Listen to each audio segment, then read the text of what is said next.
RiverBender.com's live coverage of today's game is brought to you by Jack Schmidt Chevrolet, the #1 GM certified dealer in Southern Illinois. Olin Community Credit Union, exceeding member expectations since 1934. Tycon Builders, 25 years of quality construction services. Alton Memorial Hospital, the best health care close to home. United Methodist Village, where living is easy. Tom Lane State Farm, your good neighbor agent in the Riverbend. Roberts Ford, the value store since 1949. Weber Granite City Chevrolet, Buy American. Gerard Fisher, American Family Insurance, all your protection under one roof. Well, the last 2 years have been dominated by the Piasol Birds. Southwestern beat the Oilers 45-14 last season and 13-0 in 2007. But before that, the Oilers had won the previous 8 games in the series, a run of dominance for the Oilers. But it looks like so far this season, Southwestern has fielded the better team. It's been a struggle for the Oilers, who've been well documented. They have really struggled to score offensively, just 6 points in 3 games on the season, and they'll have to improve on that tonight if they want to have a chance against the Piasol Birds. Yeah, their coach left for Jerseyville, and they haven't been very good since then. But, for Southwestern, it's the Ryan Cox and the Ryan Gray show usually, and we'll see how they do tonight against the Oilers. The Oilers are coached by Brad Hasquin. He's in his 3rd year, and as Jim mentioned, it's been a bit of a struggle for him and the Oilers since then, but hoping to get things turned around tonight against the Piasol Birds, and they're coached by Jeremy Lansall, who is in his 4th year as head coach of the Piasol Birds. Back to bring it to you after this. You're listening to Z1570 Radio Sports. There's a long pass. It looks like it's going to be overthrown. Oh, the receiver dashes under the ball and makes the catch. Touchdown! Where did he get that extra burst of speed? That off-season training really paid off. Alton Memorial Hospital's Human Motion Institute Sports Performance helps athletes maximize their potential and improve their game. With sports performance training, you'll leap higher, run faster, and throw farther. Learn more at altonmemorialhospital.org. Human Motion Institute Sports Performance, building better athletes. The more your life changes, the more your insurance needs change. I'm Gerard Fisher of American Family Insurance. In just minutes, I can conduct a free personal insurance review to help you determine how much and what type of coverage is right for you, with no costly gaps or overlaps. Interested? Call me, Gerard Fisher of American Family Insurance, today at 466-7062. American Family Insurance. Cook, a left-footed kicker, boots it away on the ground. A squib kick is going to be recovered by the Piasol Birds at about the 44-yard line. And looks like 32, Chris Nunn, recovering that football. So the Oilers try and get some momentum going earlier with a little bit of an onside kick, and works to Southwestern's benefit as they'll get great field position. Not too sure if that was an onside kick or kind of a miss maybe, but number 32 for Southwestern did a good job. You always teach your lineman, your 5-up lineman, if they come to you, grab it and fall on the ground and don't fumble it, and he did a nice job that time. It didn't really look like any of the rest of the Oiler kickoff team was expecting an onside kick. Number 4, Ryan Cox is the quarterback for the Piasol Birds, and they'll start off in the spread offense, as so many teams do these days. Cox back to throw, now pulls it down, going to run, breaks the tackle. He's up near midfield and brought down there right at midfield by number 8 of the Oilers, Brad Sebastian. Nice job by Cox that time. He had 3 receivers out on the right side, a tight end on the left side, and his running back was back to block, went out on the left side also. So he had a lot of receivers out, but he decided to run it up the middle and gained 6 yards, so it'll be 2nd and 4. Nose of the football right at midfield, just underway here in Wood River. No score. Opening drive of the game. Cox in the shotgun again, 4 wide receiver set. Rolling to his right, now looks back to his left. He's going to throw deep down the field. He's got a man open at the 40, to the 35-30, 25-20, 15-10, 5. Turns it back and into the end zone, fumbles the football. And the Oilers say they have it. The officials confer. They're waving. And I believe they're going to call him. Ryan Gray was the receiver. It's completed to him, and I think it's going to be Oiler football. At the 20-yard line. At the 20-yard line, you're right. He fumbled it out of the end zone, it looks like. So a huge break for the Oilers, as that looks like it's going to be a touchdown for the Piasol Birds, and turns out to be a fumble through the end zone, and the Oilers will now take over. Yeah, it looked like a 50-yard touchdown. Ryan Gray ran out to he was a blocking back and went out to the left side up the sideline. Nice pass by Cox, but he fumbled it close to the goal line and it went out of the end zone, and that counts as a touchback in high school football. And it'll be 1st and 10 for the Oilers at the 20-yard line. Aaron Ragusa, the freshman quarterback, leads the Oilers out in the spread. He's going to hand it to Detrez McElroy, and he's brought down immediately. It's going to be a loss of about 5 on the play. Big 73 Cody Willard on the tackle that time for the Piasaw Birds. Cody Willard, nose guard and defensive tackle, did a nice job. He came through the line before the quarterback for the Oilers could hand it off and threw him for a loss that time. It'll be 2nd and 15. 4 wide receivers again for the Oilers. Gibbs, Hall, Tharp, and Bennett. Ragusa in the gun, wants to throw this time. He's got some time, now rolls out to his left, being pressured, and throws it over the middle of the field, almost intercepted. Nearly caught then by Kevin Tharp, but a good play that time by the defensive back of the Piasaw Birds to bat that one away. 45 Corey Newdecker on the coverage that time for the Piasaw Birds. Falls incomplete. It'll be 3rd and 15. Yeah, Newdecker and Jimmy Green did a nice job of covering that pass that time, and good pressure by the defensive line for Southwestern made him roll out to the right and throw a pass that he didn't really want to throw, I don't think. Well, now empty backfield for the Oilers as McElroy also splits out wide to the right. 5 wide receiver set. Ragusa in the shotgun again and drops the pass. Pressure, throws it deep down the field, intended for Tharp, and he's got it. At the 45, hauled down at midfield. Nice catch by Kevin Tharp. The ball hung up a little bit, but Tharp had good position and able to come down with it for a 35-yard gain. That was a good route that time. He just ran the seam route straight up the field, and Jimmy Green had a good job of covering him, but he didn't look back for the ball. If he'd looked back for the ball, he could have knocked it down, but a nice throw, nice catch, and we're back to the 50-yard line on the other side this time. 1st and 10 Oilers at the 50. Handoff is to McElroy this time, looking for running room. Not much there off right tackle, and he's lucky to get back to the line of scrimmage. Maybe picked up a yard. And both teams in the shotgun. We haven't seen a snap from the center to the quarterback under the center yet tonight, so both teams are spreading it out. They've got 4 receivers, and they're going to throw the ball tonight, looks like. It's amazing how many teams you see run that offense in high school football these days. It used to be if you saw 5 passes a game, you were surprised. And now if you more see clouds of dust than passes it used to be. Exactly. And now it's 2nd and 9 Oilers. Shotgun, 3 wide receivers to the right side this time. Detrez McElroy in the backfield behind Ragusa on 2nd and 9. Ragusa's going to turn and toss it to McElroy. The ball's fumbled. And we'll see who recovered. It looks like McElroy may have recovered his own fumble. Yeah, Wood River has a little bit different look. Southwestern has their quarterback and the running back next to him. Wood River runs their quarterback about 5 yards deep, and the tailback is about 2 yards behind him. And a lot of times they'll fake a handoff and make it a kind of a play-action pass. Well, McElroy does recover the fumble, but it's a loss of 3 on the play. Brings up 3rd and 12 for the Oilers. Looked like they may have got an early start. No flag on the play. Pass is caught from Ragusa. Out to his wide receiver. He's got another 1st down. That's 22 Josh Bennett taking it deep inside Southwestern territory down to the 35-yard line.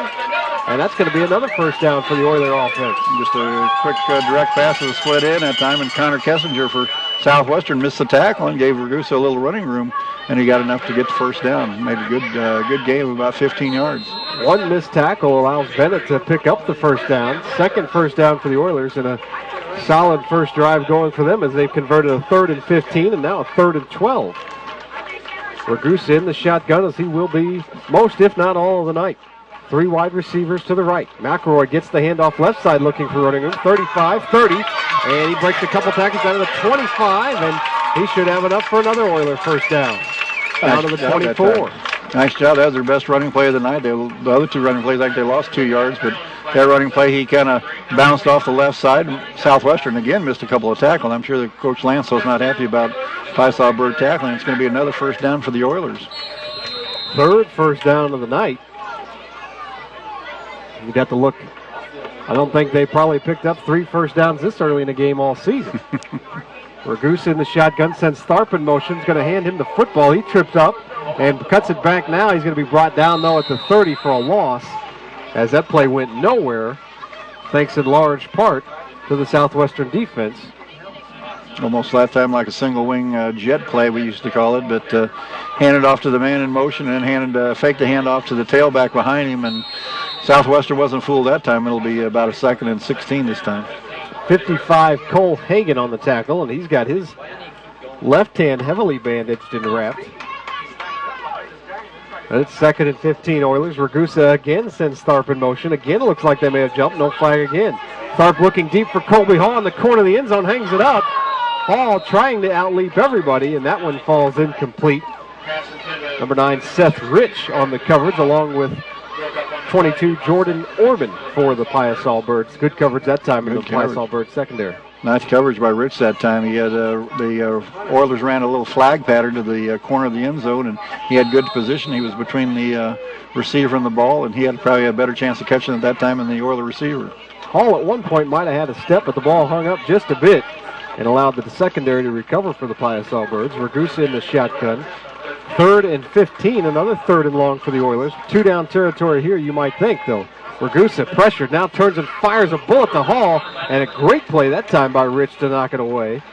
Yeah, Southwestern came on the blitz that time. They brought about 6 or 7 people that time, so their defensive backs ran man-to-man, and Rich made a great play coming from behind to knock that ball down to make it 4th down. Well, Ragusa showing some nice mobility that time, steps up in the pocket and fired a nice throw, but Rich closing on the play to bat it away. And 4th and 15, the Oilers will go for it from the Pius Bird 30 now. Yeah, they don't have a field goal kicker that kick this far, and there's no use in punting from the 30. It would be about a 47-yarder from here. Ragusa in the shotgun, throwing deep for Bennett, and that's going to be batted away, incomplete. And the Pius Birds will take over on down, 1st and 10 at their own 30. And really better off to not intercept that ball, as they'll get much better field position. Yeah, he was going to intercept it at the 1-yard line and fall out of bounds, so that was a good job by Connor Kessinger to knock that ball down, and the Pius Birds to get it to the 30-yard line. But Woodward's got to be kind of happy. I think they moved the ball and got some positive yards, and their offense looked pretty good there. The one negative you would have to say is just too many negative plays on that first possession. They had a 3rd and 15 put that they were themselves in a hole a lot of times, yeah. A couple 3rd and longs that they converted. Now Cox rolling to his left, throwing it up, and that falls incomplete. Jimmy Green, the intended receiver. That time Cox was under center that time and faked a handoff and rolled to his left, which is a hard throw for a quarterback, and overthrew that Jimmy Green that time. Green looked like he might have had a step as well, but the ball overthrown. It brings up 2nd and 10 for the Pius Birds. No score, 7:29 left to go first quarter. A lot of plays. Woodward was going without a huddle, and Southwestern's huddled quickly, and they're on the ball before the umpire can put it down. And not a lot of runs from either team either. Cox is going to turn and hand off this time as they were in the I formation. And this time he's got some running room out. 1st down, nice spin move to the 45, up to the 48-yard line. Again, that's Ryan Gray. And he's had a couple big plays so far tonight, and unfortunately for him, 1 turnover, though. Yeah, 1 turnover. He's got quite a few yards rushing now, but he had that turnover down at the 1-yard line. Southwestern coaches thought they could run the ball tonight against Woodard after they scouted, and they thought they could be successful running the ball. Looked like he came out the first time and went to the spread offense and threw it a little bit. Looks like this time they're going to gain of 16 out of the eye, but right back to the shotgun is Cox. And he's going to turn and hand off again. This time, not much there. Fumbles the football. Cox is racing to it to dive on it. He will. He's going to pick it up and try and run. He breaks the tackle. He's got some room now to midfield in the Oiler territory. And finally knocked out of bounds, but a big gain for Southwestern on what looked like it was going to be a disaster. Yeah, he's in the shotgun. He handed it off to Gray, and Gray got spun around, and as he hit the ground, he fumbled, looked like, and most coaches would yell at Cox to dive in that ball and curl up, but he picked it up and ran and almost got a 1st down. It's going to be 2nd and about 3 yards to go for the Pius Birds. It's one of those where you're yelling at him to dive on him, and then you're cheering for him to keep going down the Good job, good job. 2nd and 3 now. Cox to throw again. He's got all kinds of time, and he's looking deep. And the closest man to it is an Oiler. That's 41, Dylan Doris on the coverage. Yeah, that time his receiver kind of slowed up that time. He didn't think he was going to throw it that far, but Cox can wing that ball out there, and he's got a good arm. Last year, Adam Wallace was the quarterback, and he really managed the team well and ran a little option and threw the ball very well. But this is Cox's year, and he can throw the ball with the best of them, I think. Connor Kessinger was the intended receiver that time. Cox, a senior. And he's up under center this time on 3rd and 3. 25, Stephen Jones is the running back. He gets the carry off left tackle. He's got some room. First down to the 40, 35. Still going. 30, 25, 20. And finally brought down there. And after a big gain and another first down for the Piasol Birds. Stephen Jones, a junior running back off the left side for the Piasol Birds, and only a one-back backfield, so they spread it out and got the linebackers and defensive backs out wide and ran it off the left side. Got a good block from Cody Willard over there and did a nice job. Bennett finally made the tackle for the Oilers, but by the time he did, it's 1st and 10 Southwestern, and they're down to the Oilers 21, and the Oilers will take a timeout on defense. And interesting start to this game offensively for the Piasol Birds. They've really been able to do pretty much whatever they want to do. If not for the costly turnover down at the goal line, they'd probably be up 7-0. Yeah, they ran the ball rather well in the second series. They threw the ball the one time when Gray fumbled it down at the 1-yard line, but seemed like they were having a good game of both throwing the ball and running the ball. 6:45 left to go first quarter. No score. And the Oilers last week losing a game at Pana. And the score, ugly at the end, but it was a 12-0 game into the third quarter. And Coach Haspert, I know, was pretty happy with the way his team played for a half and a 2.5 quarters of that game, and then it just got away from him at the end. But Pana very successful against Marquette in the second week, so you got to think that being with Pana was kind of a moral victory for the Oilers in the third week.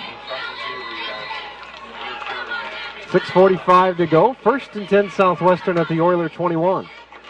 Trying to cap off this drive. Cox is up under center this time. Now 3 men in the backfield and just one wide receiver.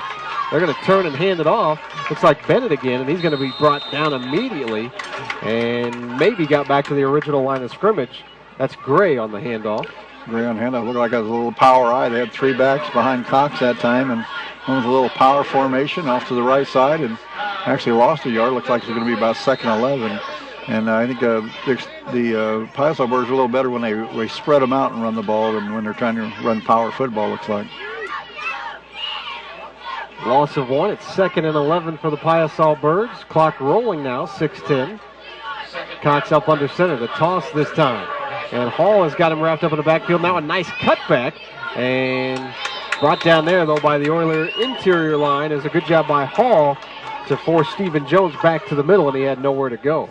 Looks like he's going to be back to the original line of scrimmage, or maybe 3rd and 9 now. We'll see if the Southwestern Piasol Birds want to spread it out here and let Cox wing the ball down into the end zone. 79, Lucas Cobb on the last 2 tackles for the Oilers. 3rd and 9 for the Piasol Birds, as they'll gain a yard there. 3rd and 9 at the 20-yard line. Cox in the shotgun, 4 wide receivers set. Drops back to throw, all day to throw. Now throws it up in the air and had a man open. And off the fingertips of Seth Rich over on the near sideline. That would have been enough for a first down, but goes off the fingertips of Rich. Off the fingertips of the 5-yard line, and that was a nice throw by Cox. He threw it out there on the sidelines where only Rich could catch that ball, and that was kind of an impressive throw.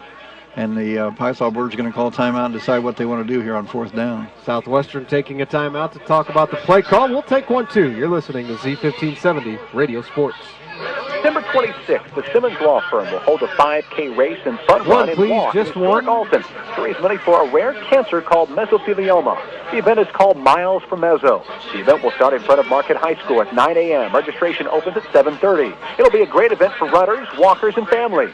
The Simmons firm encourages you to come out and have a great time. All proceeds will go to the Meso Foundation, a nonprofit dedicated to finding a cure. Go online to milesformeso.org to register today. With Jim Seymour, Nick Darr back with you in Wood River, where the Southwestern Piasol Birds facing a 4th and 9, another big 4th down play. They're deep inside Oiler territory at the 20. The Oilers went for it on 4th and 15 at the Southwestern 30 and were denied. Now the Piasol Birds trying to convert here on 4th and 9. Cox in the shotgun, 4 wide receivers set. Cox drops to throw, looks to his left.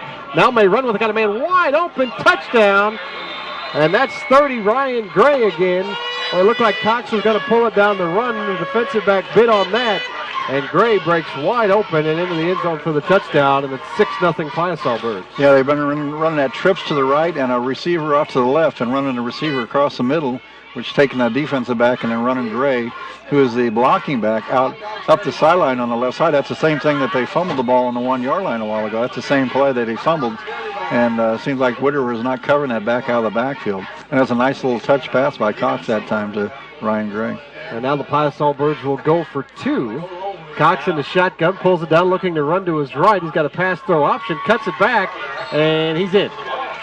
He's in. He fumbled the football, but it looked like the ball crossed the goal line before he got in. 2-point conversion good, and with 5:12 left to go in the first quarter, it's Southwestern 8, East Alton Wood River nothing. You're listening to Z1570 Radio Sports.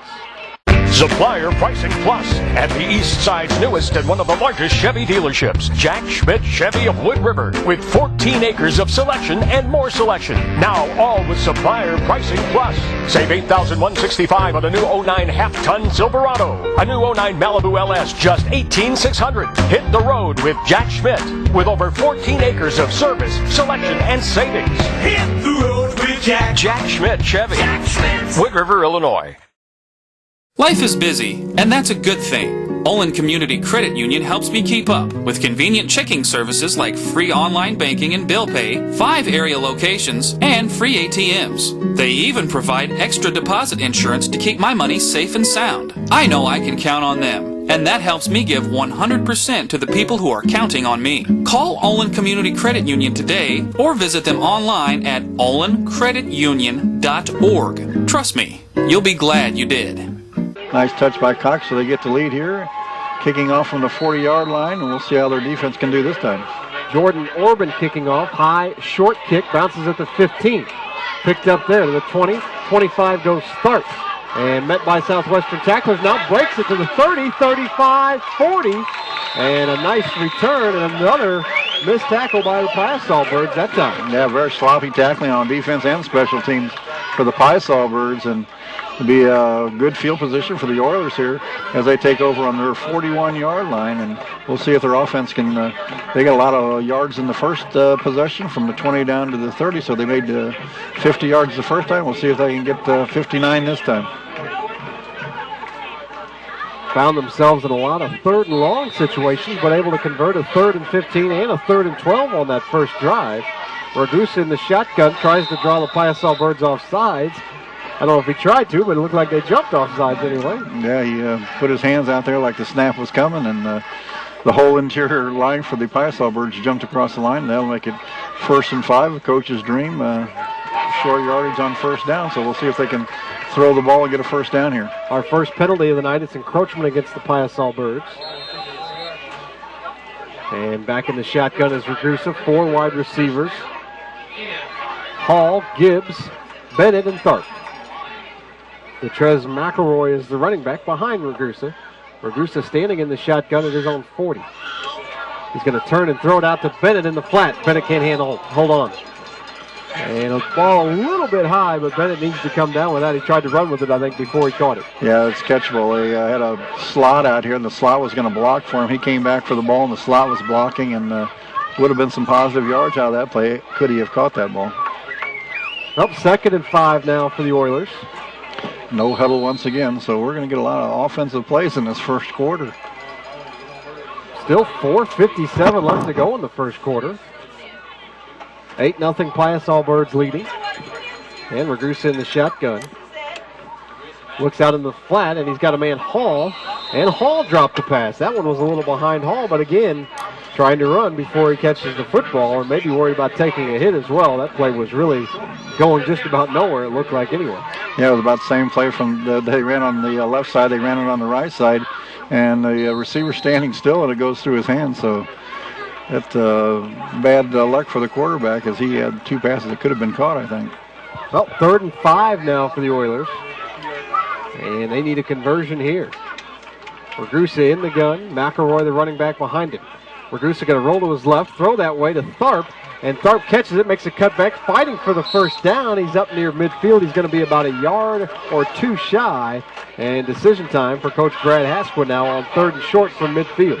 Yeah, Brad Haskell has to make a decision whether he wants to play the field position and kick it down to about the 15-yard line, or if he wants to go for it on about 4th and 1.5. Well, you're 0-3 and you've struggled to score. He's going to leave the offense out there. Which might be the punt team also, so we don't really know that. And he's over the center. I think he's going to try to pull him off sides maybe. Ragusa checking his wristband for the play. Now he's up under center and trying, I think you're right, to draw him off sides, but I think it was the center for the Oilers that snapped the football. And he puts his hands on his helmet like he has made a mistake, and I think that's going to be a procedure penalty against the Oilers. Yeah, the quarterback was coming up under center, but he didn't have his hands under the center when he hiked that ball, and I'm not sure who recovered it, but it's going to be an illegal procedure by Wood River. Looks like the punt team's coming out now. It's going to be 4th and 6.5 now, so that's going to be a punting down for the Oilers. It could have been that the center was a little bit startled to have somebody up under center for the first time all night. Yeah, he hadn't seen that all night. You're right. It's like, what are you doing here? Wait, what's that back there? My goodness. Well, they'll move it back 5 yards. It'll be 4th and 6, and now the Oilers will bring out the punting team. 41, Dylan Doris out to punt. The Piasaw Birds. Number 55, Cole Hagen's out there asking the referee, was that a fumble? Didn't we recover that? And we're going to hear from the referee now.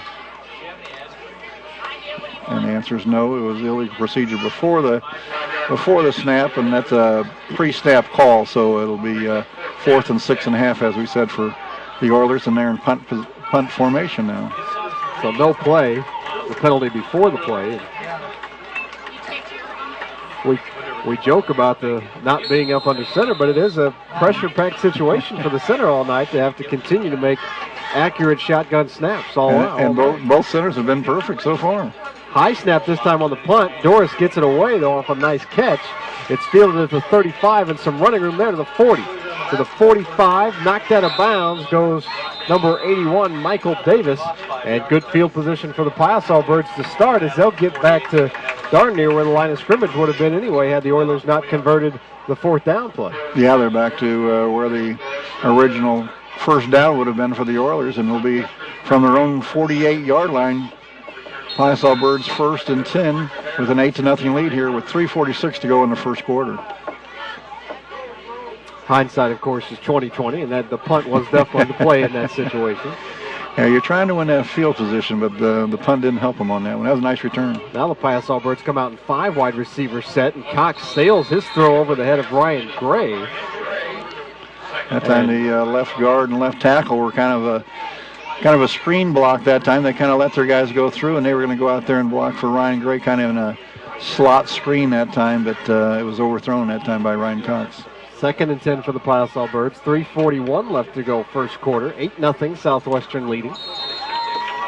And that really almost intended to be more like a running play. It should be a high percentage completion play, but it falls incomplete. Cox in the eye now under center. Gives it to Gray off left tackle, and he's dragging tacklers down to the 45 of the Oilers. And it'll bring up a 3rd and short. Didn't look like much there, but Gray's going to pick up 7 or 8 on the play. Yeah, the offensive line for Southwestern doing a good job. Cody Willard and Jake Schenke and Cole Hagen and the Cass. They're a pretty big offensive line for the Piasaw Birds, and they're kind of pushing the Oilers back a little bit here as it's going to be 3rd and 3. Gain of 7 for Gray, and he's having a nice night so far. And we'll see what type of formation the Piasaw Birds come out in this time. Shotgun with 3 wide receivers and a fullback, 2 men in the backfield. Cox is going to roll to his left. Look like he wants to keep it. He does. He's got a first down to the 40. 35-30 and run down there. He knocked out of bounds, but not before. He picks up about 15 yards and another Piasaw Bird first down. Yeah, it was an odd formation. It was a shotgun formation with the running back next to him, but then there was a fullback up kind of right behind the left tackle, and the running back and the fullback out there did a great job of seal blocking, and the Piasaw Birds have a 1st and 10. 1st and 10 Piasaw Birds at the Oiler 29. 2:50 left to go in the ball in the first quarter, rather. Cox under center this time. Play action pass looking deep down the field. Throws it on the run. Got a man. Incomplete. And Jimmy Green was the intended receiver. It looked like he may be stopped on the route. The ball a little bit over his outside shoulder, and he couldn't adjust. Yeah, he was looking over his inside shoulder, and it was over his outside shoulder. As you said, he kind of stopped and looked at the ball. If he'd have kept running, maybe looked over his outside shoulder, but that's a nice pass by Ryan Cox. He's kind of a rollout to the right that time. And on the run. Nice job of stepping and throwing at the same time, and threw it all the way to the end zone from about the 35, 40-yard line. 2nd and 10, Piasaw Birds with the Oilers 29, leading 8-0 already in the game. Now Cox up under center. Gray, the setback, fumbles the snap, and I think Cox dives on it. But a couple times we've seen a fumbled snap, a fumbled handoff, and Piasaw Birds going to lose about 3 on the play. It's going to bring up a 3rd and long. 3rd and long after the first pass was incomplete, and that time they fumbled. It's going to be 3rd and 13, and we'll see what Coach Lanso has to call here, but I'm sure he'll want to spread it out and see if he can get that running back out of the backfield one more time. Cox in the shotgun, Gray next to him. And Cox drops back to throw, throws it to his wide receiver, and he's hit immediately and can't hold on. That's Seth Rich, the intended receiver that time. He's hit by Kevin Tharp, and that one falls incomplete. Yeah, it's a nice pass that time, but that time, instead of the running back going out to the left, he went right up the middle, and man, was he wide open right over the middle of him.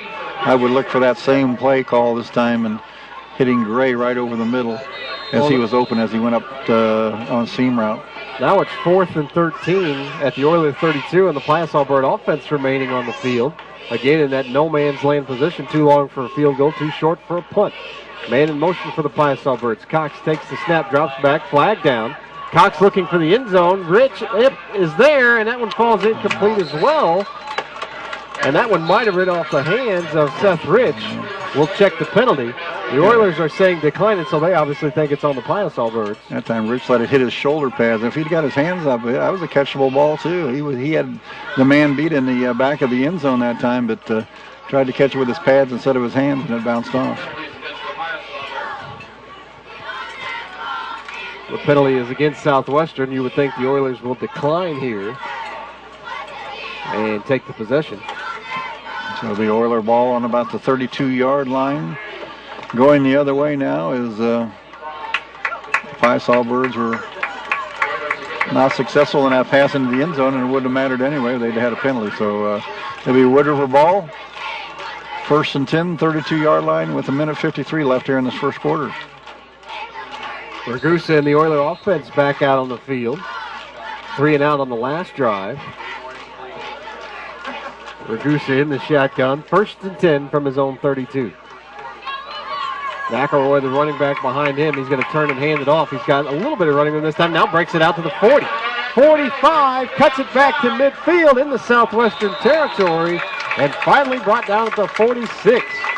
Nice blocking by the right side of the Oiler line that time as they just ran a lead play right over the right side, and a couple missed tackles and a tough running by the Oilers, and a really good gain as they get into Piasaw territory to the 48. It's a gain of 21. Call it 20, but a first down for the Oilers, and they're in the Southwestern territory for the second time tonight. Ragusa in the gun. McElroy behind him, and the Oilers wide receivers jump. Looked like maybe Colby Hall getting a little bit of a head start there that time in the slot. Seems like they've been quick off the ball all night. I thought a couple times earlier they had jumped early, but they didn't call it. I'd say that's at least the 3rd time they've done it. This is the first time it's been called. So that'll make it 1st and 15 for the Oilers from the 47-yard line of the Oilers' 47-yard line here in the first quarter. A hard penalty to understand because as the play continued, Ragusa handing off to McElroy. So yeah, that wide receiver jumping didn't mean a whole lot there, did it? Well, it cost the Oilers 5 yards on first down, and it's 1st and 15. And now we'll see if they keep it in the air or try the ground game on this drive. Ragusa in the gun, 4 wide receivers set. McElroy comes up next to him this time, and he'll fake the handoff to him, looking in the flat to Bennett. Got one blocker, but a tackler is right there, and Bennett's going to be brought down at midfield. That's Stephen Fritsch on the tackle that time for the Piasaw Birds, and 2 men to block for Tharp, and he blocked one of them but couldn't get the other. Yeah, did a good job blocking Connor Kessinger, but the other guy, Fritch got him, and it was a nice tackle that time. That was probably one of the better tackles Southwestern's made, and they've had some sloppy tackles tonight. There's a flag down on the far side. Another flag down, and judging by the reaction of Detrez McElroy, it is going to be on the Oilers. False start against the Oilers, and that'll cost them another 5 yards if the Piasaw Birds accept it. Generally, they don't let the play get off on a false start penalty. They did that time. That's what I think Coach Brad Haskell's asking the referee. Why did that play continue? Well, it would be 2nd and 13 without the penalty. I think Coach Lansall is saying moving back. He wants 1st and 20, I think. Now the officials will go. They're going to mark it off 5. I don't think they're going to. Not sure if they gave him the option there or not. But in any case, it's going to be 1st and 20 for the Oilers back at their own 42. So after a good first play of the drive, McElroy for 20 off right tackle. Now 2 false start penalties against the Oilers. 1st and 20 is pretty tough when your offense has been sputtering for 3 games, too. No question about that. Ragusa in the shotgun. Maybe seeing part of the reason why it's been sputtering so much. McElroy takes the handoff, and he is swarmed by the Piasaw Birds. Nobody blocks that time. And he's going to be brought down for a loss of 4. And it's going to be 2nd and 24 for the Oilers. Number 10, Drew Holiday, a middle linebacker, goes in there before they could hand the ball off. And now the Oilers are going to burn their 2nd time out of the half. Minute 2 left, and this drive heading the wrong direction for the Oilers as they are facing a 2nd and 24 now. Don't forget, game 2 of our doubleheader coming up later on tonight, as Belleville East will visit Alton. The Redbirds trying to get their first win of the season. Public School Stadium. Yeah, East St. Louis was 0-2 last week, and I think they were loaded for bear when Alton went down there last weekend. Felt kind of sorry for Coach Hook coming into an 0-2 Flyer Stadium. And a 0-2 Flyer team that had played 2 nationally ranked teams from Ohio. Yeah. And they took their frustration out on the Redbirds, a 77-7 victory.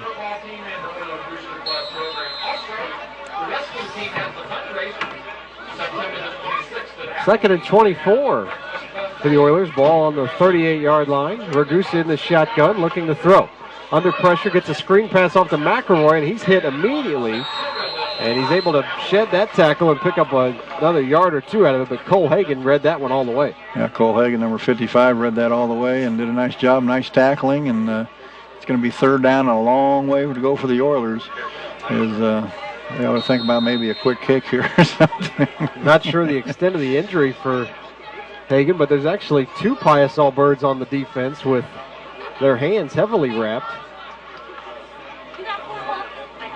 Hagan, one of them. In his left hand, he has very little use of. Ragusa in the gun, drops to throw, looking deep over the middle of the field, and that's incomplete. May get a flag on it, they will.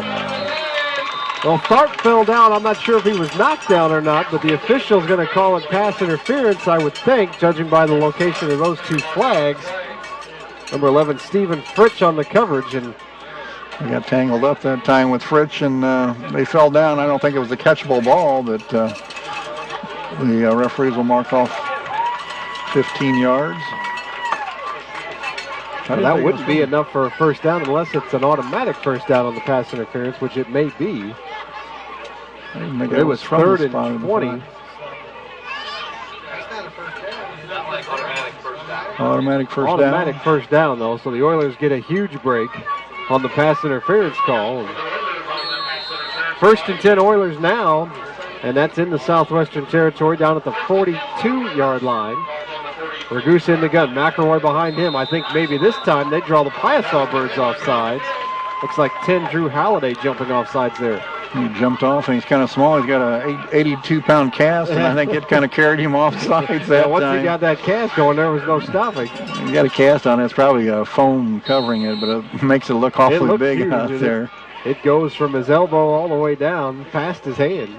Cole Hagan has one on just his hand, but Holliday's got one all the way up his arm. And small for a defensive lineman, as defensive tackle, as you mentioned. McElroy gets the handoff this time, tries to break it off tackle, and brought down for a small gain, and he's going to be brought down at the 35-yard line. Nice tackle by number 35 that time. Douglas Sheets on the tackle for the Piasol Birds. And if he doesn't make that tackle, McElroy has some running room to go, and that's going to be the last play of the first quarter. The Piasol Birds lead it 8-0. The Oilers will face 2nd and 3 at the Piasol Birds 29-yard line. When we come back, you're listening to Z1570 Radio Sports. If you haven't driven a Ford, drive one. You'll be surprised. Drive green in the 09 Ford Focus. All new design, up to 35 miles per gallon, and it talks. Drive smart in the 09 Fusion, a Consumer Digest Best Buy. Drive safe in the Ford Escape, equipped with roll stability control and Ford's personal safety system. Drive quality in the 09 Edge, voted the most appealing midsize CUV by J.D. Power. Come in today and drive one. Roberts Motors, easy to get to, just off Highway 67 or Highway 3 in Alton. Honey, who does our car insurance? State Farm. And what about our house? State Farm, too. And what about our life insurance? Why do you ask? Well, I've got something to tell you. Bringing new life into the world is one of many great reasons to talk about life insurance. So contact your State Farm agent today. They'll help you choose the right coverage. Contact Tom Lane to discuss all of your life insurance needs at 377-8912 across from Gino's 140 Club in Bethalto. 2nd and 3 from the Piasol Bird 29. Throws it into the flat this time, and the intended receiver was Gibbs, and that's well behind him and incomplete. It'll bring up 3rd and 3. Yeah, that time Cody Willard and Schenke did a good job of pressuring the quarterback that time of the Oilers, and he had to throw it a little sooner than he wanted to, and it was incomplete here on the right side.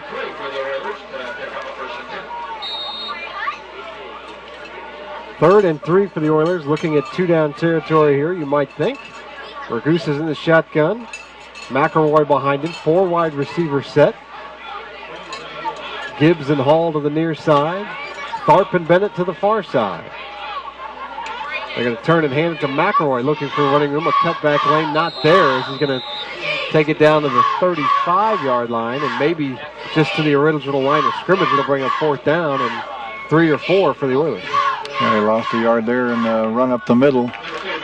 Southwestern's got a pretty big defensive line up there, and it's going to be pretty hard for them to run up there at middle with Cody Willard and Dunn, number 63, up there.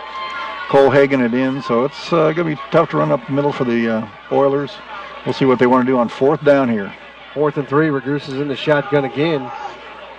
And he's going to roll to his right. Now sling it back over the middle. It's going to be close to caught and close to a 1st down. Boy, that's right at the marker. And, boy, they may have to measure. I don't know. We'll see. Hard to tell from this angle whether he's got the 1st down or not. Down. No measurement. They give him the 1st down. Keeps the drive going. And Hall just barely getting to the sticks that time. Good conversion there by the Oilers. They've had some good offensive plays that they just haven't got in the end zone yet. Well, they've got it 1st and 10 at the Piasol Bird 32. Ragusa is going to turn and fake the handoff. Now he's going to be brought down and sacked way back at the 39-yard line. And no chance that time as 63 for the Piasol Birds. Nathan Wegner on the tackle. Nathan Wegner, defensive tackle that time, got through pretty quick, and Ragusa didn't have a chance even to look at a receiver that time. It's going to be an option play out here to the right, and Ragusa thought this time he wasn't going to run it, he was going to pitch it, and was kind of indecisive that time and fumbled it and was lucky to get it back that time again. Well, now it's 3rd and 20, though. So 2 fumbles in a row. 22-yard line. Ragusa in the shotgun.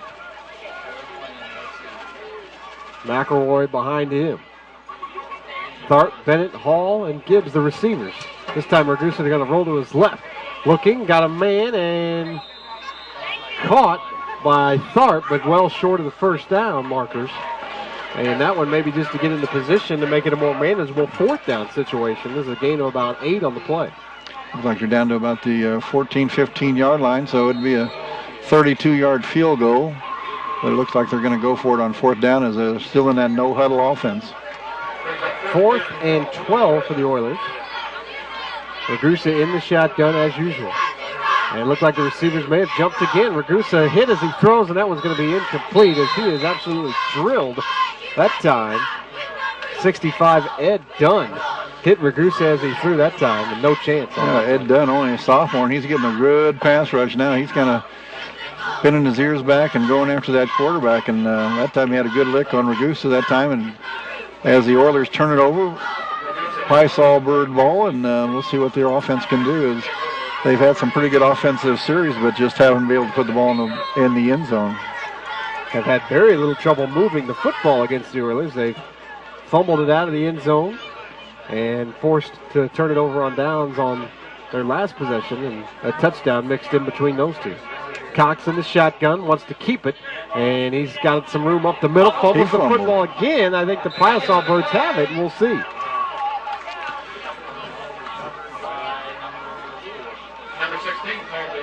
Pie-Sol Birds do have it. Cox had some room that time and carrying it a little loosely, and it got knocked away. He's out to the 20-yard line. It's a gain of about 5. They did a good job. He ran to the left and was going to cut back to the right, and on his cutback he kind of lost the ball that time, but he had a lot of room over there on that right side. 7:33 to go. Clock rolling. First half. Pie-Sol Birds leading 8-0. Cox in the shotgun with 4 wide receivers this time. Gray, the running back next to him. But Cox wants to throw, rolling to his right. And now in trouble, being chased out of the pocket and brought down, sacked, out of bounds. That time the Oilers' 56, Adam Grace, got there and forced Cox out of bounds. Yeah, Cox looking for that home run throw, and I think they'd be better off if they throw some shorter passes here, as they could run the clock and run the ball and get some field position. But it's going to be 3rd and 10 for the Pie-Sol Birds here. And in that case, outside the pocket, Cox just has to get rid of the football and not take the sack for the loss of 5. It's going to bring up 3rd and 10 now for the Pie-Sol Birds from the 14, their own 14. Cox in the gun again, rolling to his left. Now wants to run with the football. He's got the 15, the 20, and up near the 25. 25 would be a first down. It's going to be close to the marker, and I think he's going to have enough. I think we're going to measure this one. Wood River coach is down there helping the referee, saying, I don't think he's got it, but looks like they're going to bring the chains across, as Jim Bob DeWolf, who's been on the chains for a lot of years over there, is going to carry him across. They'll have to bring him all the way across the field to the other side of the field, as both teams now taking a knee. We may have an injured player on the field. I believe we do now on the near sideline there. One of the Oilers. Tending to an injured Oiler, and also bringing the chains over as well to measure for this first down. Can't see a number on the injured player right now.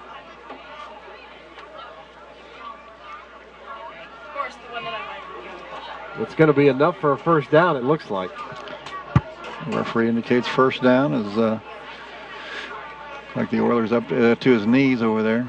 Still can't see a number. It is enough for a first down. It'll be 1st and 10 for the Pie-Sol Birds on about the 24, between the 24 and 25-yard line, and we'll see if seems like they've had more success running the ball than throwing the ball, but they stay in that shotgun. I would expect Coach maybe Lansall to run a little bit here in the second quarter. Well, apparently they think some big plays are out there against this Oiler defense as they continue to look to throw the ball down the field. But so far, their completion percentage not great. As they go to double tight and a wishbone formation. Bennett was the injured Oiler as they tend to him on the sidelines. Gray gets the handoff this time with some room to the 35, first down to the 40, and into the open of the 45.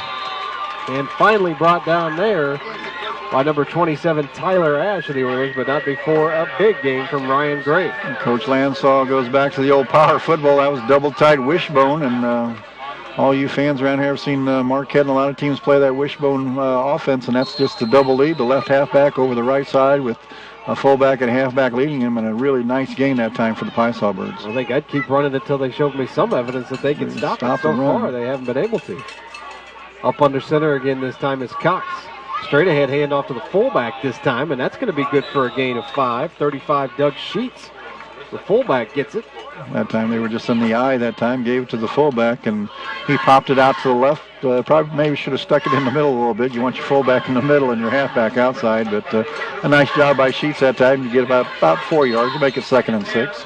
He'll take 4 on first down most of the time. 2nd down and 6, 5:50 to go first half. Pie-Sol Birds already leading 8-0. Cox up under center again, this time 3 men in the backfield, so from one extreme to the other. Cox is going to turn and hand it off to Gray, tries to bounce it to the outside, and the Oilers stack it up, and this time no gain on the play, maybe a loss of a yard as the flag comes in late. Flag came in late. That time the Paisaw Birds were in an unbalanced line. There was no tight end on this side. They only had a guard and a tackle. So they were in that wishbone with an extra blocker on the right side. They had a split end and two tight end, a tight end and a tackle and a guard and a split end. So they overloaded that right side and still couldn't get a yard off of that one. A personal foul face mask penalty, though, against the Oilers, so they're going to get 15 out of it, and that's going to be enough for an automatic first down for the Paisaw Birds. So again, penalties racking up against the Oilers, and that one a costly one, as it would have been 3rd and 6. Instead, it's a 1st and 10 situation. Now they'll mark it all the way down at the Oilers' 35-yard line. Yeah, the Paisaw Birds have come out in this series and tried a couple passes, and they've gone to the power football eye and wishbone here, as they think they can run the ball against, especially against that on that right side of the Paisaw Bird line. Cox up under center now with 3 men in the backfield again. And he's going to roll to his right this time on play action. Now come back to his left, and he wants to keep it and run with it. And he's still on his feet to the 35 and brought down. Not much there. He ran a long way and got back to about the original line of scrimmage. Yeah, I think he should have stayed back in the pocket that time. I think he was a little early on deciding to run that time. Maybe a little smarter to stay back in the pocket and heave that ball down the field, but took a pretty good lick there at the 35-yard line. They'll give him a yard on the play at 2nd and 9.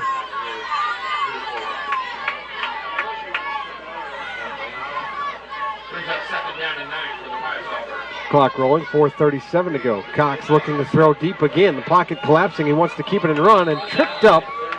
And 36, Michael Baer got a fingertip on him and brings him down for a loss at the 37-yard line. And the Paisaw Birds are going to take a timeout now. We'll take one, too. You're listening to Z1570 Radio Sports. At Andy's Auto Body, we can fix that. You probably already know that Andy's Auto Body can fix small scratches and dents, as well as perform major body and restoration work on your vehicle. But did you know they have full-service auto technicians at both locations in Maryville and in Alton? If it's in, on, around, under, or on top of your vehicle, you can trust Andy's Auto Body to fix it right. We've been fixing it right for 35 years. Andy's Auto Body. We can fix that. Paisaw Birds facing a 3rd and 13 at the Oiler 38-yard line. And this drive has started out so promising, has stalled somewhat. Aided by a penalty from the Oilers, a 15-yard face mask penalty, and now the Paisaw Birds facing a 3rd and long, but again in that area of the field where you're probably looking at 2-down territory. Yeah, I think Jeremy Lansall called timeout there and came out and was talking to his quarterback, Ryan Cox, saying, hey, you can throw the ball. You don't have to take off quite that soon. You got plenty of time. They are not pressuring you hardly at all.